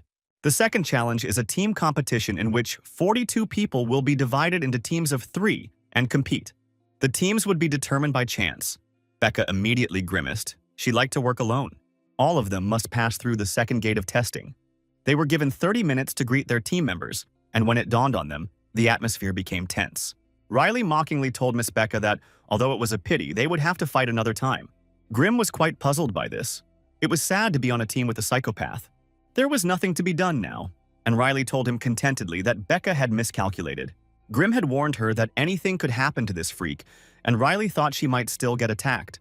The red-haired hostess asked everyone if they had any questions. Becca was the first to shout above everyone else, and the redhead asked her what was going on. She was worried about what would happen if members of the same team quarreled, and the redhead replied that this could naturally happen. But Becca interrupted her and said that wasn't what she wanted to know. She wanted to know what would happen if members of the same team fought against each other. Team competition is a method by which they evaluate their level of cooperation. Becca listened intently, obviously looking for loopholes in the rules to kill. But the red-haired manager warned that if even one team member was killed, the entire team would be eliminated from the test. Becca couldn't contain her indignation. These were simply absurd conditions for her. Other teams were also concerned about this condition, as they now had to think about the weakest members of the team. For many, this has caused a burning sensation in the lower back. Now the strong must carry the weak. The red-haired manager interrupted all this debate and unrest. In a word, silence. All the subjects involuntarily fell silent and looked at her attentively. This was a word spoken with the aura of a high-level magician. With its help, it is easy to silence dozens of people. Until now, they had all received good treatment simply because they could call themselves magicians. In the end, magicians are priceless. No one would say a word against them, no matter how much harm they could cause. As a result of decades of such practice, the mages' characters have become corrupted, their personalities destructive, and their social skills terrible. But they are no longer allowed to do this. Now everyone must act like members of one family when they enter the dungeon. That's why the second test is a team competition. The goal is to see how people who have met for the first time can work together. The manager warned them that if this condition was too much for them, they should refuse right then and there. Even though Becca was incredibly angry and didn't want to do it, she still offered to cooperate with Riley, and she agreed. Grimm was surprised. Becky was really furious. But it seemed like she still had self-control and wanted to pass this test. He remembered that even at their first meeting, she said that she didn't want to be excluded. Grimm smiled. At least their teammate wasn't a complete psychopath, but Riley countered. It could all be an act. But what was more important was another member of their team, a copper-haired girl with glasses. But she kept so far away from them that they didn't even hear her greeting, although she was nearby a minute ago.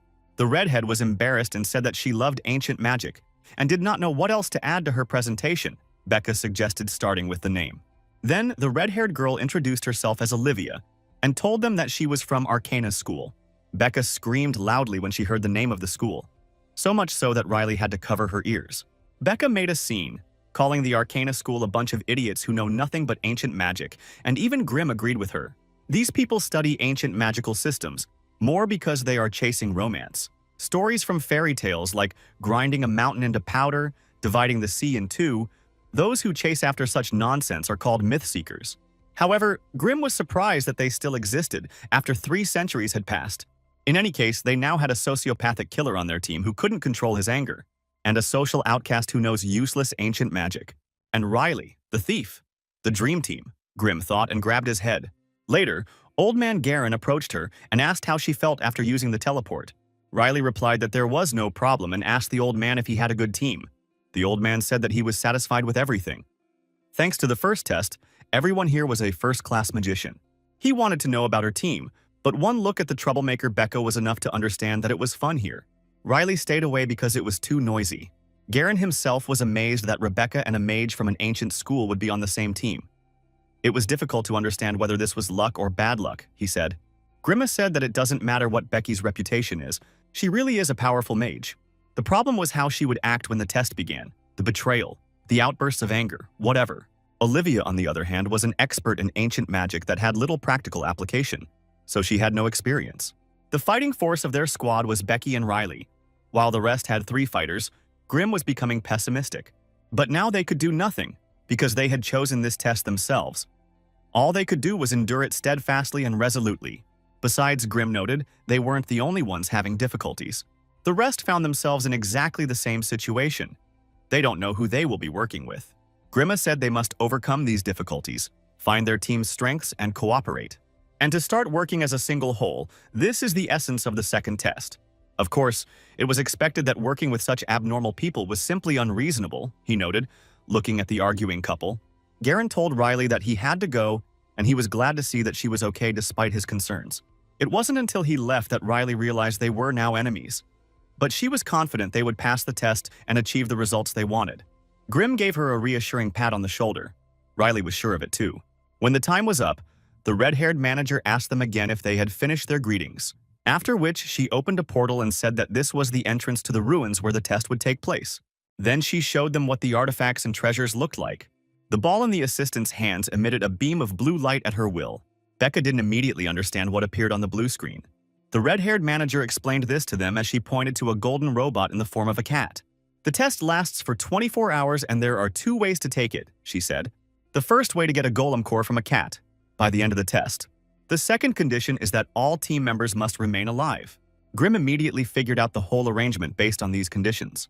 Find the golem, get the core, keep everyone on the team alive, and last a day. That's what this treasure hunt in the dungeon is all about. As long as we're only talking about hidden guards and traps, it doesn't seem like anything dangerous, and many magicians thought so. But then the red-haired manager told them what the catch was. There were only 3 golems. 42 participants, 14 teams, and only 3 will pass the test. Only 20%, Grima was indignant. Moreover, it was impossible to forget that there was no guarantee that all 3 golems would be found. All this would give rise to an extremely high and fierce struggle. How cruel, Riley thought. But Grimm replied that the 5 towers encouraged such competition. They are ruled by a meritocracy. The government is better, so it is still necessary to pit people against each other. The manager warned that the most dangerous creature in the dungeon was the Chimera, a dangerous creature created solely for the purpose of killing. But for some reason, these monsters seemed familiar to Grima. The manager said that perhaps some of them had already seen this creature. 5 years ago, there was a lich invasion of the Empire, she said. And these were the same chimeras that were attacking the citizens back then. Grimm screamed in indignation when he realized this.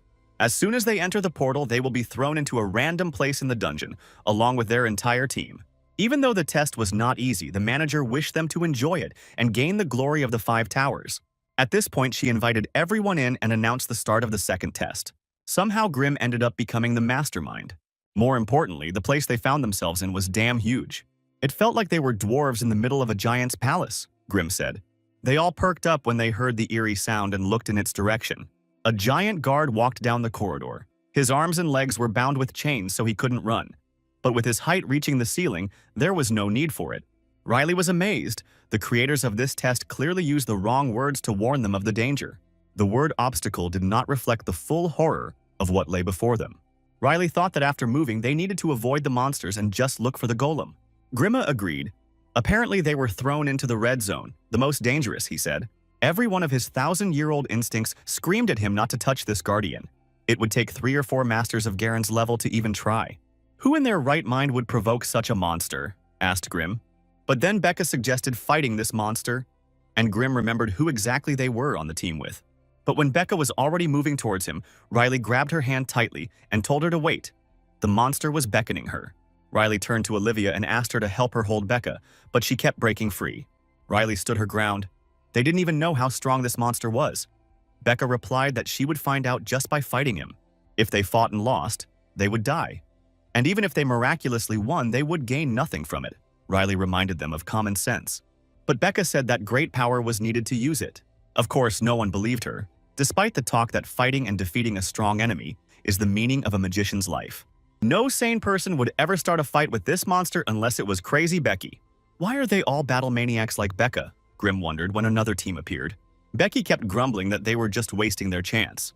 But Riley simply pointed her finger at her and suggested that she look there. The self-confident mage surrounded himself with power and told his comrades to get ready. He fired a ball of magic straight at the monster, and a powerful clot flew towards him. The giant Dahaka looked at the charge flying towards him, which seemed simply tiny. Even after the feeble-minded and brave wizard used his ultimate magic, it left no trace on the monster's body. And then the 3 idiots just froze in place, watching as a huge padded boot came down on them. The giant simply crushed the stupid magician as if he were a cockroach. The remaining 2 had to flee in haste to avoid repeating the fate of their comrade. Then the giant swung his long halberd. Looking at this annihilation, Becca asked if they should just look for the golem core. Riley used her first skill, search, and looked at the dungeon with her mind's eye. Her vision was limited to this dungeon, and she asked Grimm if it was always like this. He replied that it was not usual. It was one of the most dangerous dungeons, so the difficulty level was naturally high. But no matter how you look at it, there were indeed too many obstacles. All kinds of mana interference and disruptions in its perception, even ancient spells. There were many layers here that were difficult to break through. Grima asked how much longer she would use the search. The girl replied that she would need another 5 minutes, or even 3 if she hurried. Mana restriction zones, getting into one is like going blind for a mage. It wouldn't be surprising if Riley became frustrated by this, but she was fine, Grimm noted. Just like someone else, Grimm thought as he looked at Becca, who was complaining about how hard it was to see through the layers of mana. Becca asked Olivia if she had a better method. They needed to find the golem but couldn't use pathfinding. But the girl was embarrassed and said that ancient magic was not very useful in searches. Becca was indignant that she did not even know how to cast a regular spell. Even without combat skills, she should have at least mastered auxiliary magic, which means she was completely useless, Becca said. Becca asked her to raise one of her hands, and Olivia obediently did so. And then she ordered him to use that hand to hit her oak head. Grimm saw how Becca again took it out on the weak. Olivia remembered that they could use Becca's clones since they couldn't use pathfinding, and Grima remembered that that was how she passed the first test. It was a good idea. With so many clones, it was only a matter of time before they found the golem and checked all the routes. Of course, it sounded so easy in theory, Grimm noted. And Becca summoned her clone, who appeared from the reddish haze. Let's say she sent them out throughout the dungeon, just like Olivia suggested. Because of the shared feelings with the clones, the information wouldn't be hard to gather. It's like having scrying crystals all over the place, but it will only work if the clones remain intact. Becca began to strangle her copy. It was impossible to avoid all the traps and monsters in the dungeon and control all the clones. Managing clones consumes a huge amount of mana, so if they all die, and their team then faces another one. If the clone is destroyed, the mana will be lost. So Becca did not use them for reconnaissance. She turned to Riley and asked if she had any ideas because she was already tired because of Olivia and asked what she was doing. But Riley responded sharply that she had already taken it out, and then summoned a map of the dungeon in front of her. It transformed into a compact diagram that hung in front of them. Becca and Olivia were amazed at what this was, and Riley muttered that it was a search for a path, although it looked completely unusual. It took her half a year to modify the spell, and now it was a completely different magic, Grimm suggested giving it a name. She was coming up with names for all the techniques in the Thieves Guild, and then Grimm suggested trying it. Ultra Mega Super Pathfinding, she said. But the map Riley had drawn up was accurate, stopping everyone just before the traps were triggered. Becca was amazed. Riley had already saved them from various traps numerous times, as if they were walking with a member of the Thieves Guild. High mana affinity and the agility of a thief. These were Riley's talents. She asked if Becca had seen thieves, but she replied that it was just a saying. Other mages would have to keep a mana shield up all the time and surround themselves with it to avoid dying accidentally, but they would be limited because of this. This will drain their strength, and when they encounter the monsters, a terrible end will await them. Olivia noticed something and screamed, and Becca told her to keep quiet. They found several unlucky mages. Their bodies showed that they had been dealt with by monsters. They died without resistance because they were tired. Thanks to Riley, they got through the trap zone without wasting mana, and Becca recognized her skills and contribution to the common cause. Riley countered that Becca could have just said thank you, but Becca immediately threw a fit because the girl had ruined such a moment. Riley replied that Becca was always lying and couldn't be trusted, and she was indignant that no one had ever called her a liar. But while they were arguing endlessly, Olivia started shaking like a leaf. She loudly asked them to shut up because they were arguing right over a pile of bodies. Olivia said that they should at least close their eyes to calm their souls. Looking at her, the girls fell silent. Becca grabbed her hand and asked why Olivia was doing something that wasn't necessary. Olivia was surprised and asked if Becca didn't feel sympathy for their fate. That's why inexperienced fools are upsetting, Becca said, because she was told not to touch corpses without a reason. The shiny slime on their corpses is the saliva of hounds, the saliva of monsters. Monsters have incredible senses and can track their own scents. What would she do if that happened? Becca asked. Olivia apologized sheepishly, and Becca told her not to worry about it, but to be careful now that they were in the dungeon. Becca asked why Riley was staring at her like that. She was surprised that the crazy woman simply didn't let Olivia touch the saliva. Becca said she valued her life, although she was ready to fight the giant. But this was different. A cold-blooded battle face-to-face was her pleasure. But the hounds are a worthless crowd, Becca declared when she noticed the other mages in front of her. She looked for opponents of her level, and 3 appeared in front of them, holding their magic at the ready. Becca exclaimed happily. This was their first battle with magicians, and they also stood at the ready. But then they saw how the monster grabbed the magician from the oncoming trio and gave him a gentle bite. A girl from the other team screamed that she couldn't see anything and didn't understand what had attacked them. A ghost-like monster grabbed her and killed her instantly. Becca clamped her hand over Olivia's mouth to keep her from making a squeak of fear, and they all ducked around the corner. Grimm looked at what was happening with disgust. The test was truly brutal. Just the sight of it made him want to vomit. Olivia was barely holding herself back from vomiting. Rebecca was whispering to her to swallow, or they would all die. Grimma asked his student if she wanted to fight this invisible chimera.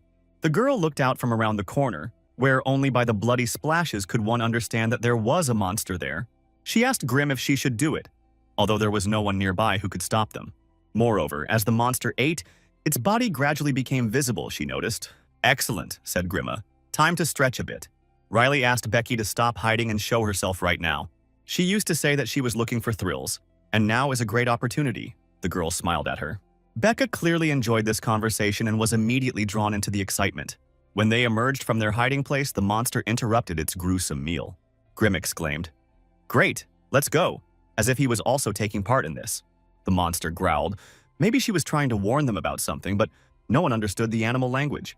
The monster gathered magical power in its mouth, and it became clear that it was about to attack. Riley cast a dispelling spell on him, instantly reading his magic. Riley was even upset that everything worked out so easily and called the monster pathetic. "Although people say you shouldn't disturb a dog while it's eating," Riley said. Becca appeared behind the monster and called out to Riley to distract him. She told her that Riley was incredibly good and impressive as a child. There was no hesitation in her actions, Becca said, as the monster lunged at her. But his terrifying mouth grabbed the air, and Becca hung lightly above him. She declared that Riley was still far from her level. Was it really worth saying something so childish? Riley was surprised. The monster growled again and really wanted to grab the sorceress who was hanging right in front of his nose. She taunted the monster, acting as bait perfectly. The freak could not understand where the real target was and where the fake was and continued to pursue it. Riley wondered if she should just end it right there. Becca, who had actually been hiding around the corner all this time, gave her go-ahead. They both fired their attack spells from 2 different directions. The red and blue magic bullets struck crosswise. All this time, Olivia huddled in the corner in fear and could not help in any way. Becca told her it was over, and when Olivia didn't respond, she screamed loudly. A stream of curses poured from her lips, so much so that Grimm covered Riley's ears, although she had heard worse curses in the Thieves' Guild. Surprisingly, Becca showed quite a lot of attention to Olivia and cared for her. From what they saw on the way here, Becky's cries show concern. Despite her reputation and demeanor, she didn't seem like the sociopath they thought she was, Grimma said. Of course, she is egocentric and aggressive, ready to start a fight at the first meeting. Sometimes does crazy things without any hesitation. But if you think about it, she acted exactly like Riley. Grimm was surprised. In any case, one could conclude from observations that she does not kill for fun. But how then should they treat the warning that Garen gave them, saying that Becky is a maniac? This really made Grimm worry about what would happen if the two were to collide and whether they would be able to figure out what was true and what was false. Olivia prayed again for the repose of the dead souls, the great mother of magic. The team waited patiently for her to perform this senseless act of compassion. After the prayer, Olivia felt better, and Becca asked her why all this trouble was necessary. Olivia was immediately embarrassed because she thought the answer was obvious, for the sake of the dead. But Becca was not satisfied with this. Then Olivia launched into a long religious explanation about how the mother of magic guided their souls and so on. Grimm summed it up again. It was a rule of Olivia's school, which made it look more like some kind of religious sect full of superstitions. But Riley also had a question for Olivia, and she turned to her. She remembered how they had previously discovered that Olivia couldn't even use basic search magic. There are no pathfinding spells among the ancient magics, Riley repeated her words. That's why she wanted to know how she managed to pass the very first test. Rebecca also became curious about how such a fool could do this. Grimm became wary. He wanted to know what ancient magic she used for this task. Olivia told them that the rules did not say that a person had to find the management office themselves. So she asked a mage from the Guild of Guides, whose specialty was finding the way, to find this place for her. Although Olivia hated to brag, she knew ancient magic better than anyone else in her school, and was a genius, so she considered herself worthy of the 5 towers. "There is no one else like her in the world," the girl answered, embarrassed and blushing. She just couldn't find the office herself. When she asked others, they didn't know either. "It would be unfair that a genius like her couldn't find a way," the red-haired beast screamed. So she desperately asked the mage who had just passed the test. Grimm admitted that it was a good idea to borrow someone else's power in the test. And although Olivia tearfully begged them, no one helped her. Which was natural, Grimm muttered. Although Olivia was polite, she was treated as if she were crazy, and told that anyone who couldn't handle it on their own wasn't worthy of taking the test. Grimma said he would have told her the same thing. But the more he listened to her, the less he understood how she had managed to do it. "That's why she used torture magic," Olivia said modestly. "Of course torture magic," Grimm repeated after her. There were several terrifying spells of ancient magic, and Olivia was the one who understood torture magic best, so the guide didn't have a chance. Olivia was terribly embarrassed to use this spell, but she had no choice. It sounded plausible, but Rebecca was surprised that the test directors had allowed it to happen. But the red-haired manager in the office accepted Olivia. Her mana flow was suitable. The fact that she managed to find an office was proof of her abilities, Olivia said. Rebecca chuckled contentedly, as if she had heard a good joke. The girl was a real psycho, and she also told them about respect for the dead. Olivia countered that she had been quite sincere at the time. Becca laughed and yelled at Riley to look at this crazy woman, after which she couldn't come to her senses for a long time and laughed until her stomach hurt. And Grimm thought that there were no normal people on this team. It had been 12 hours since the test began, and they still hadn't found the golem's core. Still running away, Grimm asked, and Riley answered, "Yes." The condition of the second test is to find the core of the golden golem. To obtain it, you need to capture it. The problem is that even if the golem is detected, it runs away, dodging all the traps. It was for this reason that they did not catch this nimble cat in half a day. Rebecca sighed heavily. Catching even one cat was ridiculously difficult for them. But there was good news, Riley said. There were two golems right next to them, and they stopped moving. Garen's companions examined the core in the boy's hands, and he said that they had finally found it. Of course, the old wizard did most of the work. A living legend straight from the barbershop, Sir Garen looked thoughtfully into the distance. He held off hundreds of monsters single-handedly. The guy was glad that he was on the same team with him. There is no point even thinking about what would happen if they met as enemies. The guy suggested taking a break now that they had the golem core. Garen agreed. Even if he needed rest, they had time for it. He looked at the guy named Arpel to ask him a question. Has he had any questions since they arrived in this place? From Arpel's expression, he realized that it was not, and asked to give him the golem core. The core contained a special magical power. Garen had never encountered anything like it. It was a special core created by the Great Towers for testing. But why did they have to spend half a day searching for a core with such a powerful force inside? Even though the entire space was covered in interference, how could they not have detected this power? April had been following the path of magic since childhood. He was lucky with his family, and he reached the highest rank at the age of 29. He thought about Garen's words. It was nonsense. Even an experienced magician couldn't detect it. Arpel asked what the reason was, and Garen replied that it was another trick of the 5 towers, and suggested that they take a look at it. The golem was covered in dragon skin, which allowed it to hide perfectly, which is why it was so difficult for them to find the cat. Arpel was amazed why the 5 towers were using such a jewel for some kind of test. Garen looked at the guy as if he had said something stupid with his disdain. It was just a test. But in the world of magicians, a lot depended on it. But that wasn't all the barbershop regular wanted to ask. 42 candidates have begun the test. It is unknown how many are left. But they are all quite experienced, the old man said. Now that the core beneath the dragon's skin had been discovered, how would the situation change? Garen asked. And then it dawned on the boy. The initial selection was not to find the core, but to take it or protect it, Garen said. And they noticed that they were already surrounded. The team that catches the golem first will be quite experienced, but the moment the dragon's veil is torn off, everyone will know where the core is. Now they were becoming a common enemy for everyone, and this was all part of the plan of the 5 great towers, Arpel realized. Now it is unclear how the others will behave, and what will happen if several teams collide. Teams could team up, or on the contrary, hinder each other, while others would simply watch from the sidelines and wait for the right opportunity. Arpel asked Garen why. Knowing all this, he didn't remove the core immediately before the end of the test. Then the smug old man declared that since they were going to fight anyway, wouldn't it be better to eliminate all the opponents at once? The magicians rushed at them from all sides, and in the end, they were driven by greed and feeble-mindedness. Garen only needed to hit his staff to paralyze all his enemies. He held the core in plain sight like a sweet candy in front of children. His magic wrapped itself around the throats of the hapless wizards. They couldn't breathe, let alone cast a spell, before Garen's power lifted them into the air. The white-haired girl from their team praised the old man who used the 5 towers design as a trap. Garen told Dorothy and Arpel to be ready, just as he looked like he had just walked out of a beauty salon, despite the chaos. If they join forces, they can easily deal with 10 small fish, he said. Rebecca caught a trace of magic in the air and turned to Riley.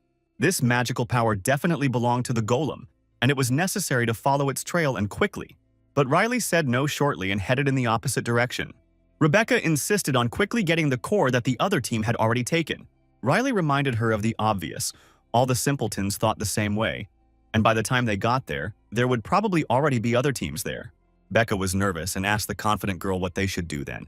While everyone's attention is focused on one core, they can just go for the other one. There's another golem nearby, Riley said. Becca still wouldn't let up, so Riley addressed her formally. She asked Miss Becca if she had ever regretted following her advice. Becca resigned herself and allowed Riley to do whatever she saw fit. The other candidates weren't as good at finding their way as Riley, Grimma thought, unless they had enough power to break through the distortions. But that's not something that's available all the time. The other candidates could find the golem by luck alone, Riley told him. And Grimma replied that the examiners would go crazy if that happened. Right at that moment, the core, which was barely visible, suddenly became bright for everyone, like a lighthouse in the ocean. And naturally, the candidates would rush towards it. The sounds of a terrible battle reached them, and everyone shuddered. The chaos was growing, Grim noticed, and Riley asked him why the core had suddenly made itself known. and he suggested that this was the examiner's plan. Riley wondered if someone could have deliberately reduced the core's visibility in order to then strengthen it and eliminate competitors. Grimm asked her who could be crazy enough to do such a thing and thought that there was one right in front of him. Becca didn't stop while the other teams were casting spells and fighting. They were just walking. She was going crazy with boredom after wandering for so long. Olivia tried to console the battle maniac that they would soon find what they were looking for. Becca casually asked why Olivia had chosen ancient magic as her specialization. The girl was surprised by the sudden question, and Becca replied that she was simply bored to death. Ancient magic is the most unpopular branch. There is no practical application, and others look down on them. Riley also glanced at Olivia, wondering why she would get involved in something like that. Riley said that Becky was also from a similar school. Her specialty was illusion, and the sorceress was indignant. Their positions were completely different. Becca had different basic magic, but Olivia only had one type of magic, which made her a suitcase without a handle. Grimm agreed with this statement. Olivia was focused solely on the ancient. No pathfinding, no basic elements. Nothing that can be used in combat. There had to be some reason why she had sacrificed the other directions, and Becca wanted to know it. Olivia replied that she simply loved the stories she heard as a child. The legends of forgotten magicians. She listed a few names, and Riley looked at Grimm. Olivia said it was great to learn about the great archmages of the past, and Becca agreed they were good. Stories from fairy tales about how magic moves mountains or divides the sea in two. But those are just fairy tales, Becca replied disappointedly. Becca told her to come back to reality. You can't erase mountains or move seas apart. Even if Archmage Martha was reborn, it would be impossible. Olivia continued to argue that it was just a pointer, because there were ancient records and materials, but no one from her school had yet achieved the result, Becca said. If that were true, someone would have already demonstrated the power of ancient magic, and they would no longer be looked down upon. Olivia replied that it took time. Becca said she was talking about it because she was genuinely worried about her. The path of magic is a path that others want to follow but cannot. Is it worth wasting time on fairy tales where you can still use ancient magic? She asked Olivia if she had anything else besides torture magic, and the girl sheepishly apologized. Becca said she just wanted to bring her back to reality. She was like that once. Back then, she believed that illusion magic could make her strong and spent years on it. Becca asked not to take her words with hostility, even if they sounded harsh. She said all this for her own good.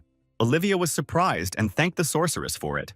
As they walked, Riley asked her teacher what he knew and which of the two witches was right. Olivia was right when Grimm said that ancient magic did exist. With just one spell, it was possible to destroy enemy armies. Ancient magic is not just a fairy tale, it is part of history. Everything that he and his students achieved has now become a legend, Grimm said. This is his legacy, a collection of legends, he said, and a whirlwind of books appeared before him. Riley looked thoughtfully at the dancing pages of text. If this magic was so strong, why had people forgotten about it? Such is the power of time. Grimm spread his hands. She studied at the academy. Magic is a stream that lies in the depths of centuries. Time goes by, years pass, and then hundreds of years later the era of wars ends. The empire united the entire continent with its power. The emperor who gathered all the lands declared an era of peace throughout the entire earth. And then the enormous power ceased to be in demand.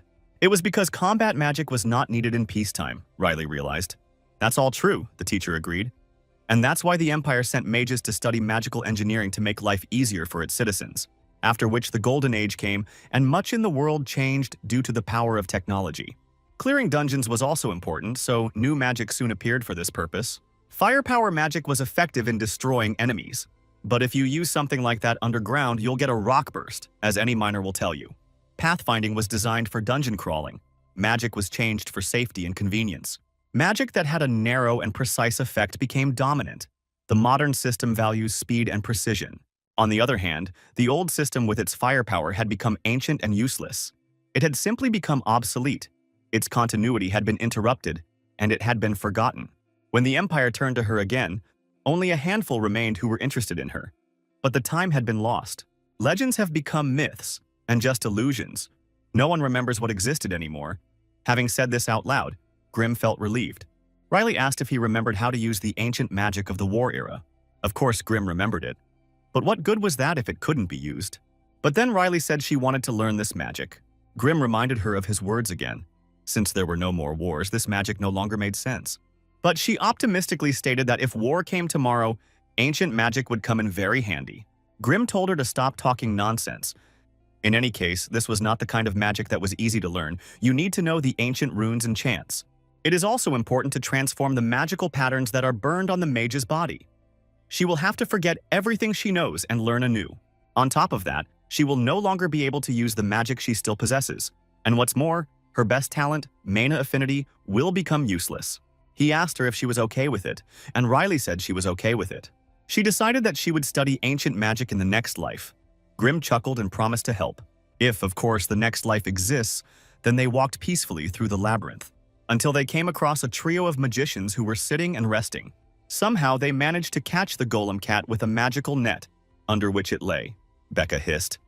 It was good that they finally found their target, but another team beat them to it. Looking at their exhausted appearance, Grimm guessed that capturing the golem had taken a lot of effort. Becca was surprised that these guys caught the golem but didn't remove its core. When the cat began to escape from the nets again, one of the magicians said that he would calm him down. Riley asked why those who captured the golem did not kill it, and Grimm replied that there must be a reason. Looking closely at the cat, he noticed dragon skin on it. Riley immediately realized that this was the reason why the core's magical power was difficult to detect, even when they were near it.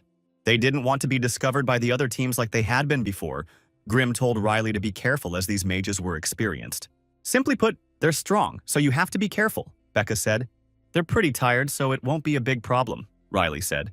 Fighting strong opponents is exactly what Becca did all the time, she said, and rushed into the attack. She got the enemy team on their toes and urged them on. Becca laughed devilishly, and a deadly red ball sparkled in her hands. But at that very second, the leader of the enemy team fell to his knees in front of her and capitulated. Becca was indignant and asked if they were making fun of her, and angrily ordered them to start fighting. The other members of their team asked the leader what he was doing, and then she told them to shut up and lie down quickly, face down on the floor, before they all became dead. Riley's team was also stunned by this decision. The opponents surrendered without a fight. Riley assumed it was because of Becky's reputation. She was a well-known person, so once they recognized her, they immediately gave in. "Please have mercy, Olivia," the enemy leader screamed, and everyone immediately turned to look at the bespectacled woman, demanding an explanation. The opponents were willing to hand over the golem, if only she would not use torture magic again. Olivia smiled shyly and said that this was the person who helped her pass the last test. It was a very unexpected turn of events, and the team looked at the bespectacled woman with significance. The leader of the opponents awaited their verdict with the meekness of a lamb. Riley released the cat, who had settled into her lap, and it reminded her of a puppy. But Grimm said it was more likely a sphinx cat. He looked really cute, so Becca asked if she could pet him. But when she reached out with her hand, she received a gentle bite with all her teeth, and a stream of abuse poured out of her. Riley asked if she was okay, and Becca grumpily replied that of course she wasn't okay. "This team is full of chaos," Riley said.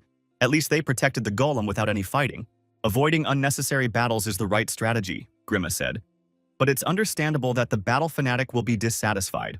Becky noted that Olivia was quite good at torture magic, since the leader of the other team gave up as soon as she saw her. Olivia trained her all her life, but then Becky did not understand why the girl trembled at the sight of monsters possessing such power. "The thing is, the recovery period for torture magic is 1 month, she replied. And Becca cursed again. Ancient magic always has its flaws. "She's crazy," Becky said, and Grimm wondered who was even more crazy. Becky casually asked the silly girl if she was from the South, and Olivia was surprised she figured it out. It was obvious from the way she spoke. A distinctive accent could be heard. Grimm also agreed with this. "The South is full of crazy people," he said. "The most eccentric lunatics usually come from there." Riley countered that this was regional discrimination. Grimm launched into a lengthy explanation that the Empire had always exiled the most undesirable people to the South. But Riley remained firm in her opinion. She was disappointed in him, and Grimm asked since when she cared so much about morality. But then Becca said that this was quite interesting, because she was also from the South. Then he and Olivia quickly found a common language, realizing that they were practically fellow countrymen. Hearing this, Riley told Grimma that the South was full of madmen, and Grimma was indignant, because a minute ago he said the same thing, and she called it discrimination. When Riley was surprised, Grimm noticed that she was truly shameless. But the girl continued to smile sweetly, pretending to be the very picture of innocence. She told him that as a child, the only fairy tales she read were about a pickpocket, which her Uncle Robert wrote for her. Grimm asked who it was, and a picture of a terrible fire appeared before Riley's eyes. She replied that Robert was a member of the same thieves' guild, and Grimm asked if the stories were good. And Riley said that these were amazing stories that taught you not to trust anyone and think only about yourself. There were 4 hours left until the end of the test. Riley was constantly scanning the area using pathfinding, but there were no candidates in sight yet. It had been a very long day, Riley said, yawning with exhaustion. But there was still a little bit left, Grimm noted. He thought that just a little more and this tedious test would be completed, and expected that everything would go without problems. But then they noticed a fast-moving magic that was approaching them. While the others slept, Riley had been on guard, but now she had to protect them. After casting the enemy's spell, she cast Dispel at him. Hearing the noise, Becca and Olivia jumped to their feet and asked Riley what happened. Riley informed them that her pathfinding had not revealed anything suspicious. Becca asked me not to make her laugh so that Riley herself wouldn't notice, which was impossible. Riley's sense of mana was inimitable. She easily saw through all the traps created by the owners of the 5 towers. She could easily evade them even when they were on the move. Grimma agreed with Becky. It was impossible unless the attacker was hidden under dragon scales. They saw 3 blue-scaled mages walking towards them down the corridor. They gave off a menacing aura, and Grimm noticed that they were truly willing to do anything. If they have the skin, that means this team has the Golem core, Riley said. But then it was unclear why such people would attack them. Grimm couldn't answer this. He had several guesses, but they were all just guesses. Only one thing was clear. They were all extremely dangerous. The concentration of mana, the speed of the spell trajectory, and a familiar feeling also came over Riley. Grimm regretfully agreed. One of his sinister hypotheses had been confirmed. The girls stood at the ready and prepared for defense. The opponents also activated their mana balls in preparation for the duel. Both sides fired simultaneously, and the room was covered in a multitude of fast charges flying in jagged trajectories. The first few strokes are simply a reconnaissance in force, a warm-up to assess the opponent's level. They say that instruments remember the hands of their performers, and it's the same with mana. Depending on the type of magic the wizard uses, an individual imprint is formed. Magic can be filled with swift movement, or violence and destruction, depending on what the wizard uses. A mage who uses targeted spells has pure and organized mana, and a magician who is used to killing fills his mana with a strong intent to die. By analyzing this, you can predict your opponent's next move and understand how the battle will proceed. Riley said she didn't expect them to meet so soon. Familiar mana, familiar voice, Grimm thought. Why of all people it had to be him? Unfortunately, everything turned out exactly that way. The mage removed his hood and they saw the face of Garen, who maintained a fresh appearance in any situation. Riley asked if he had come for the core, but the old man showed that they already had a pass. Then what is the reason? She asked. And the old man rolled his eyes. He had already told her. There are people who consider this place a legal opportunity to kill someone. He also had his own purpose for participating in this test. And that goal is to kill Rebecca Duncan, the old man said ominously, his eyes flashing. Garen stated that he had a personal score to settle with this maniac and looked at Becky. Leaving her alive would bring even greater disasters to the world of magicians, he said. Riley remembered the manager's warning that if even one team member died, it would mean expulsion.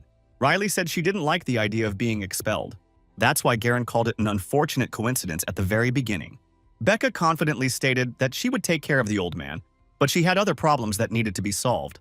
Riley wanted to object, but Grimma agreed with her. The student wouldn't be able to handle Garen anyway. It was all about their compatibility. Riley uses a traditional fighting style. Her main weapon is a magic bullet with a broken trajectory and high speed. On the other hand, Garen's magic is completely focused on his defense. He never shows his weaknesses. That's why the old man is the worst opponent for them. It's much better to meet the other two, Grimm said. Riley warned that it wouldn't be easy, and Becky agreed. The old man from the barbershop was a high-level expert. But as Becky already said, she loved fighting opponents of her own level. And now she had the perfect opponent in front of her, so she simply couldn't refuse the fight.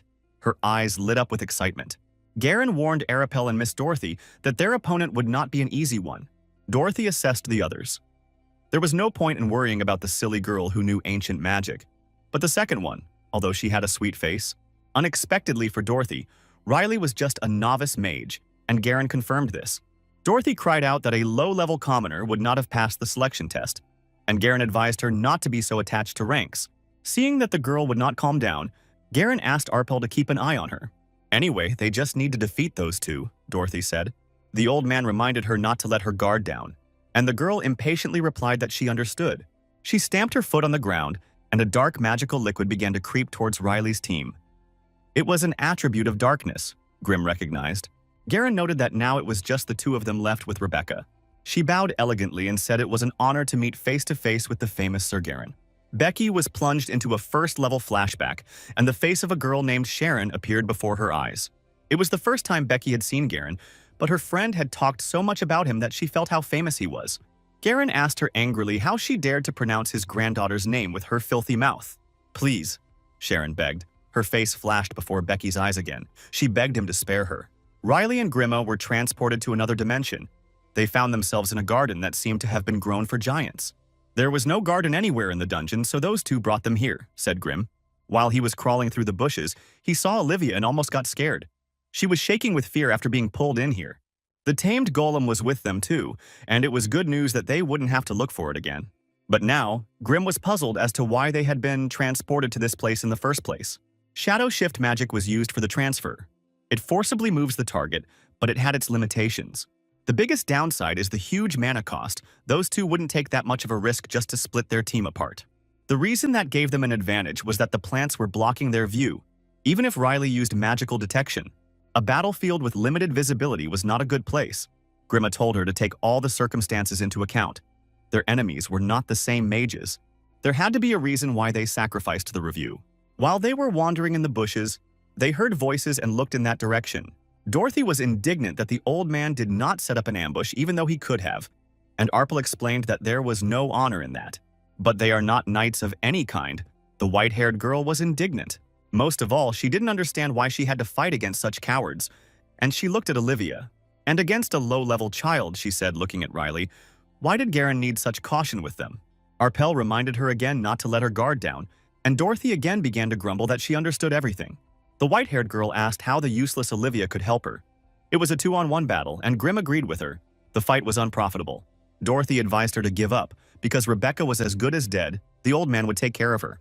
Regardless of Becky's experience, she was facing a skilled mage, so Riley had to defeat these two and help her. Otherwise, she could die, and they would be expelled. Grima reported that their chances were slim. The two who detained her were mid-level mages and quite experienced. Dorothy said they didn't want to fight either, but if she insisted on a fight, Arpel raised his hand. At Arpel's behest, a multitude of carnivorous plants and tenacious vines rose from the bushes. "They won't hold back," Dorothy said, her darkness attribute spreading around. Riley looked at the carnivorous plants and immediately understood the reason why they were moved here. These were Arpel's abilities. He inherited the secret magic of the great Archmage Cromwell from his family. Riley heard the name and thought it sounded familiar, but there was no time to think. She had to dodge the double attack of the shadow and the vines with cat-like dexterity. There were enemies both above and below, she realized as she jumped. Riley pressed herself sharply to the ground again, and dark shadows were already flying towards her.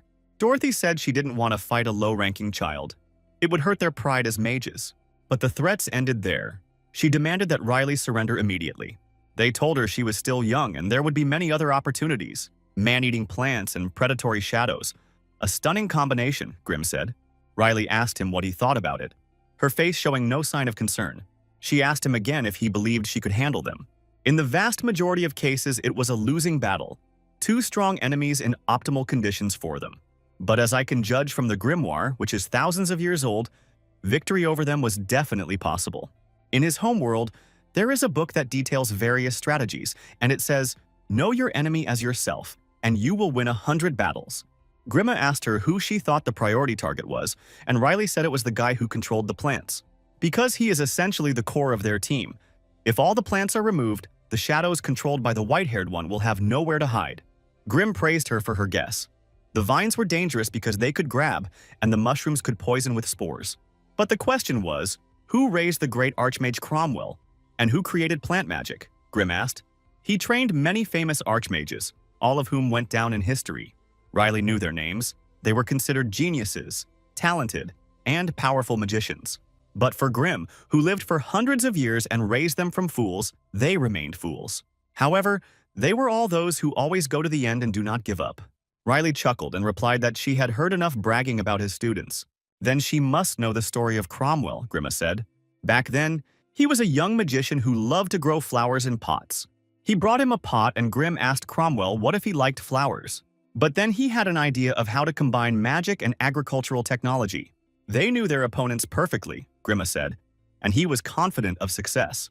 Dorothy saw Riley smiling and asked her if she was crazy. She accepted her choice and asked again if Riley was ready to surrender or fight. Riley told Grimma that the story that most impressed her as a child was the one about the con artist Amy, written by Uncle Robert from the Thieves Guild. Riley stated that she would show him how Amy got rid of her flaws in this story. Riley pointed to the golem and regretfully asked him to take it away, as she no longer needed it. Dorothy was surprised. Old Man Garen had warned them that Riley would definitely fight. "You'd have to be crazy to fight here," Dorothy agreed, looking at Riley's upset expression. She agreed that having an extra core wasn't so bad and told her to keep her hands off the cat. The cat was clearly unhappy with this arrangement, and Riley told him to hurry up and go to Dorothy, who promised to take care of him. Grimma looked at all this with disbelief and asked what her method was. "People don't defend themselves against those they consider weaker than themselves." Riley replied that she uses this psychology. Dorothy was waiting for the cat with open arms when Riley gave him the command to take a small bite. And at that very second, the cat jumped on Dorothy, who did not expect it at all. He gave her a gentle cat bite on the hand, and Dorothy screamed. Arpel cried out to her in concern but could do nothing to help. While the enemies were in confusion, Riley prepared her charge. Her magic bullet approached Dorothy's face with lightning speed. Luckily for the white-haired girl, Arpel managed to put up a shield in time. Just one mana shield stopped that charge, Grim noted in surprise. But Riley's spell didn't disappear, and she also used her dispel. Arpel's shield cracked, and he barely managed to move the white-haired girl out of the line of attack. But she was still hit. Grim praised the student for such a quick and well-thought-out move.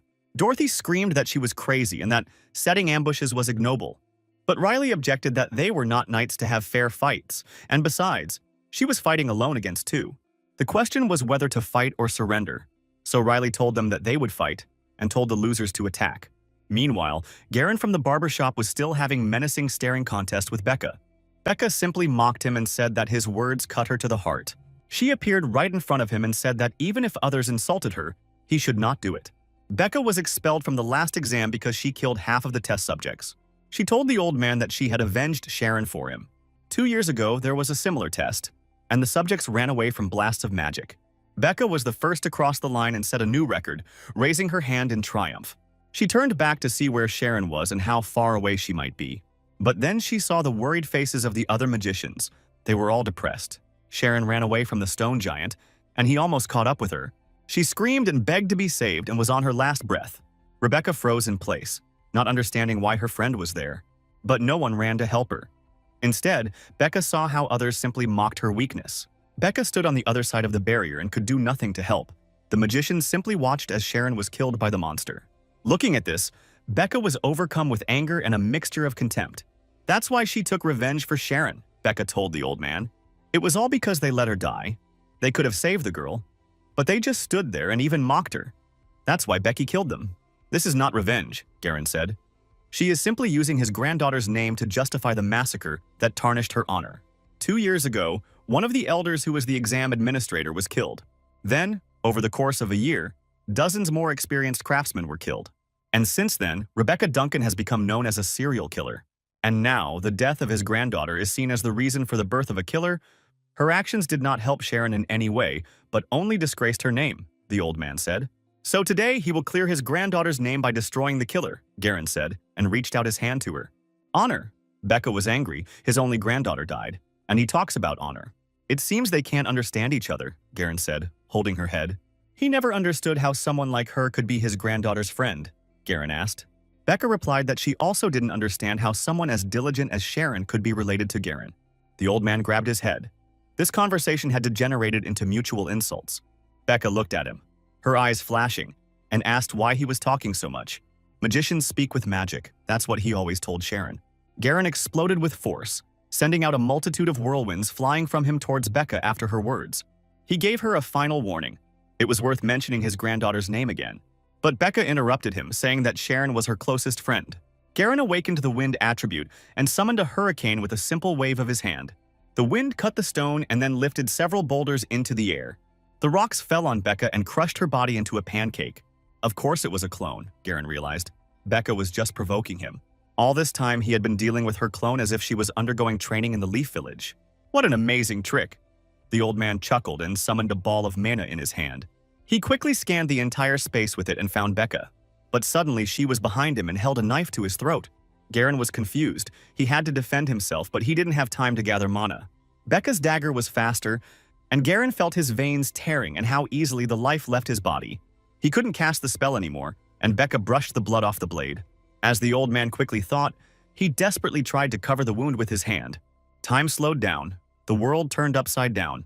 The same feeling he had experienced back then on the mountain. Feeling like he was on the brink of life and death, Garen fell.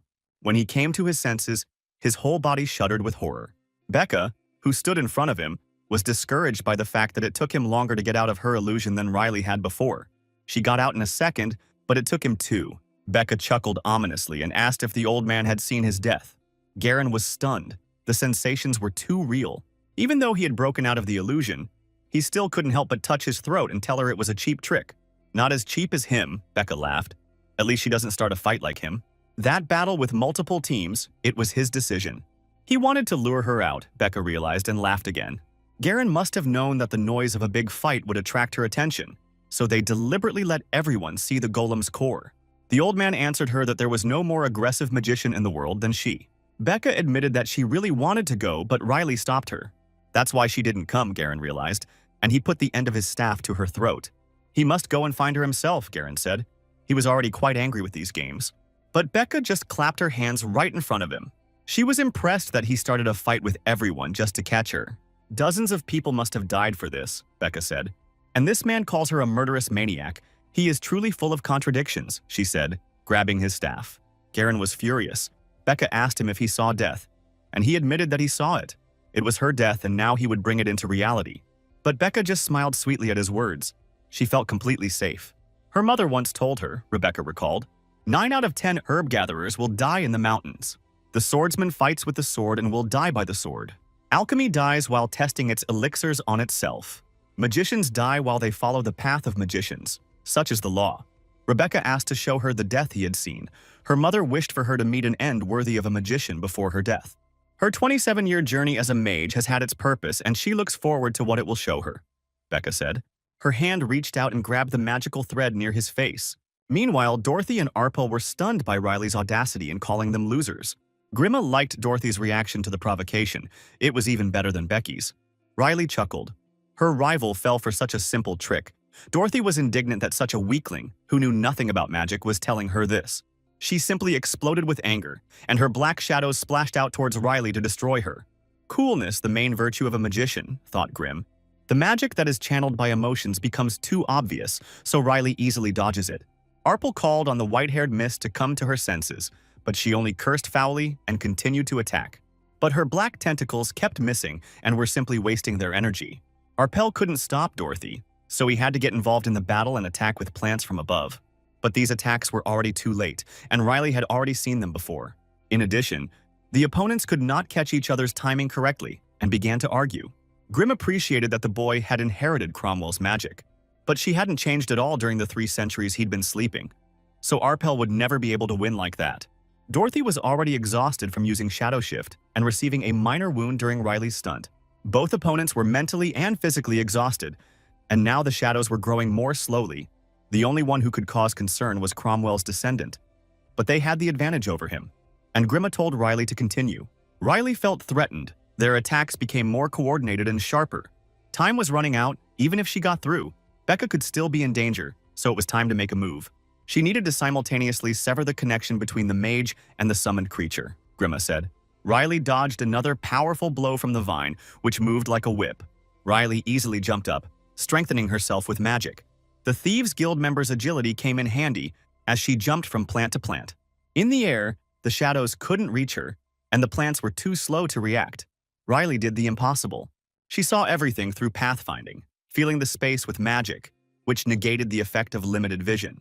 To sever the connection between the mage and the summoned creature, one must strike directly at the mage, Riley said, and swung her fist. It all ended quickly.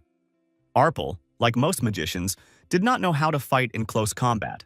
Dorothy was just hit by the falling plants, so she lay nearby to the side.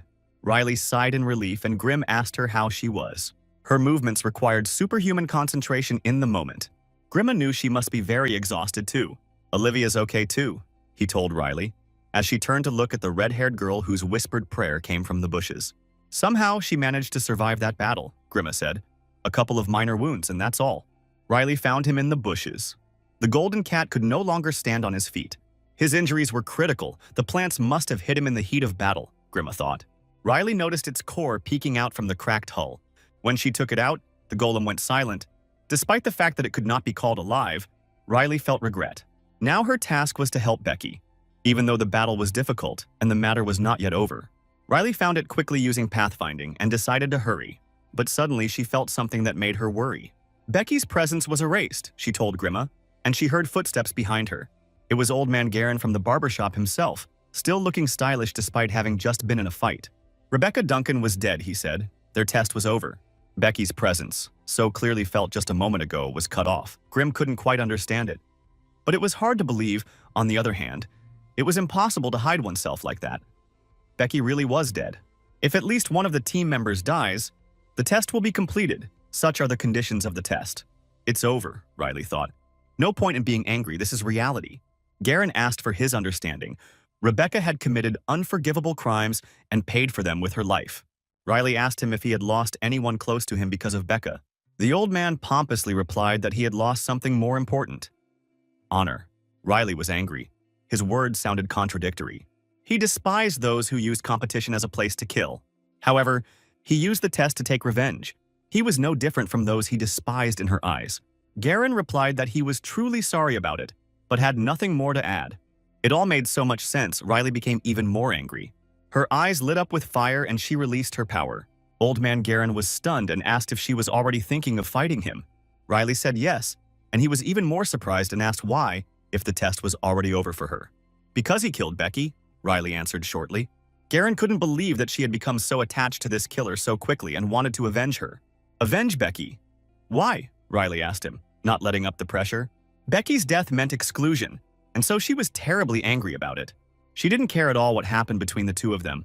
The wasted year was much more important. Therefore, Garen also had to lose a year, just like her. Otherwise, she would not be able to live without disappointment. Garen replied that she was indeed an unpleasant person. He acknowledged her abilities. She was no longer a low-ranking mage. You can tell that just by looking at the way she dealt with his team. But Riley didn't listen to his boring nonsense any longer and attacked first. Garen said that if that was the case, he simply had no choice.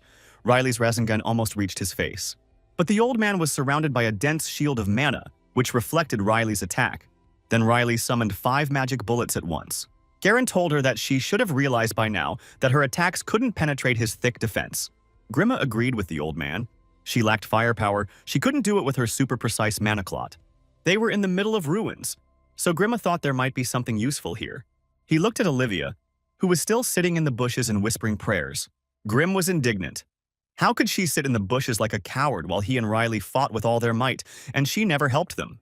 But then he looked at Olivia again, and wondered if she was truly praying out of fear, and heard her words sound like ancient runes.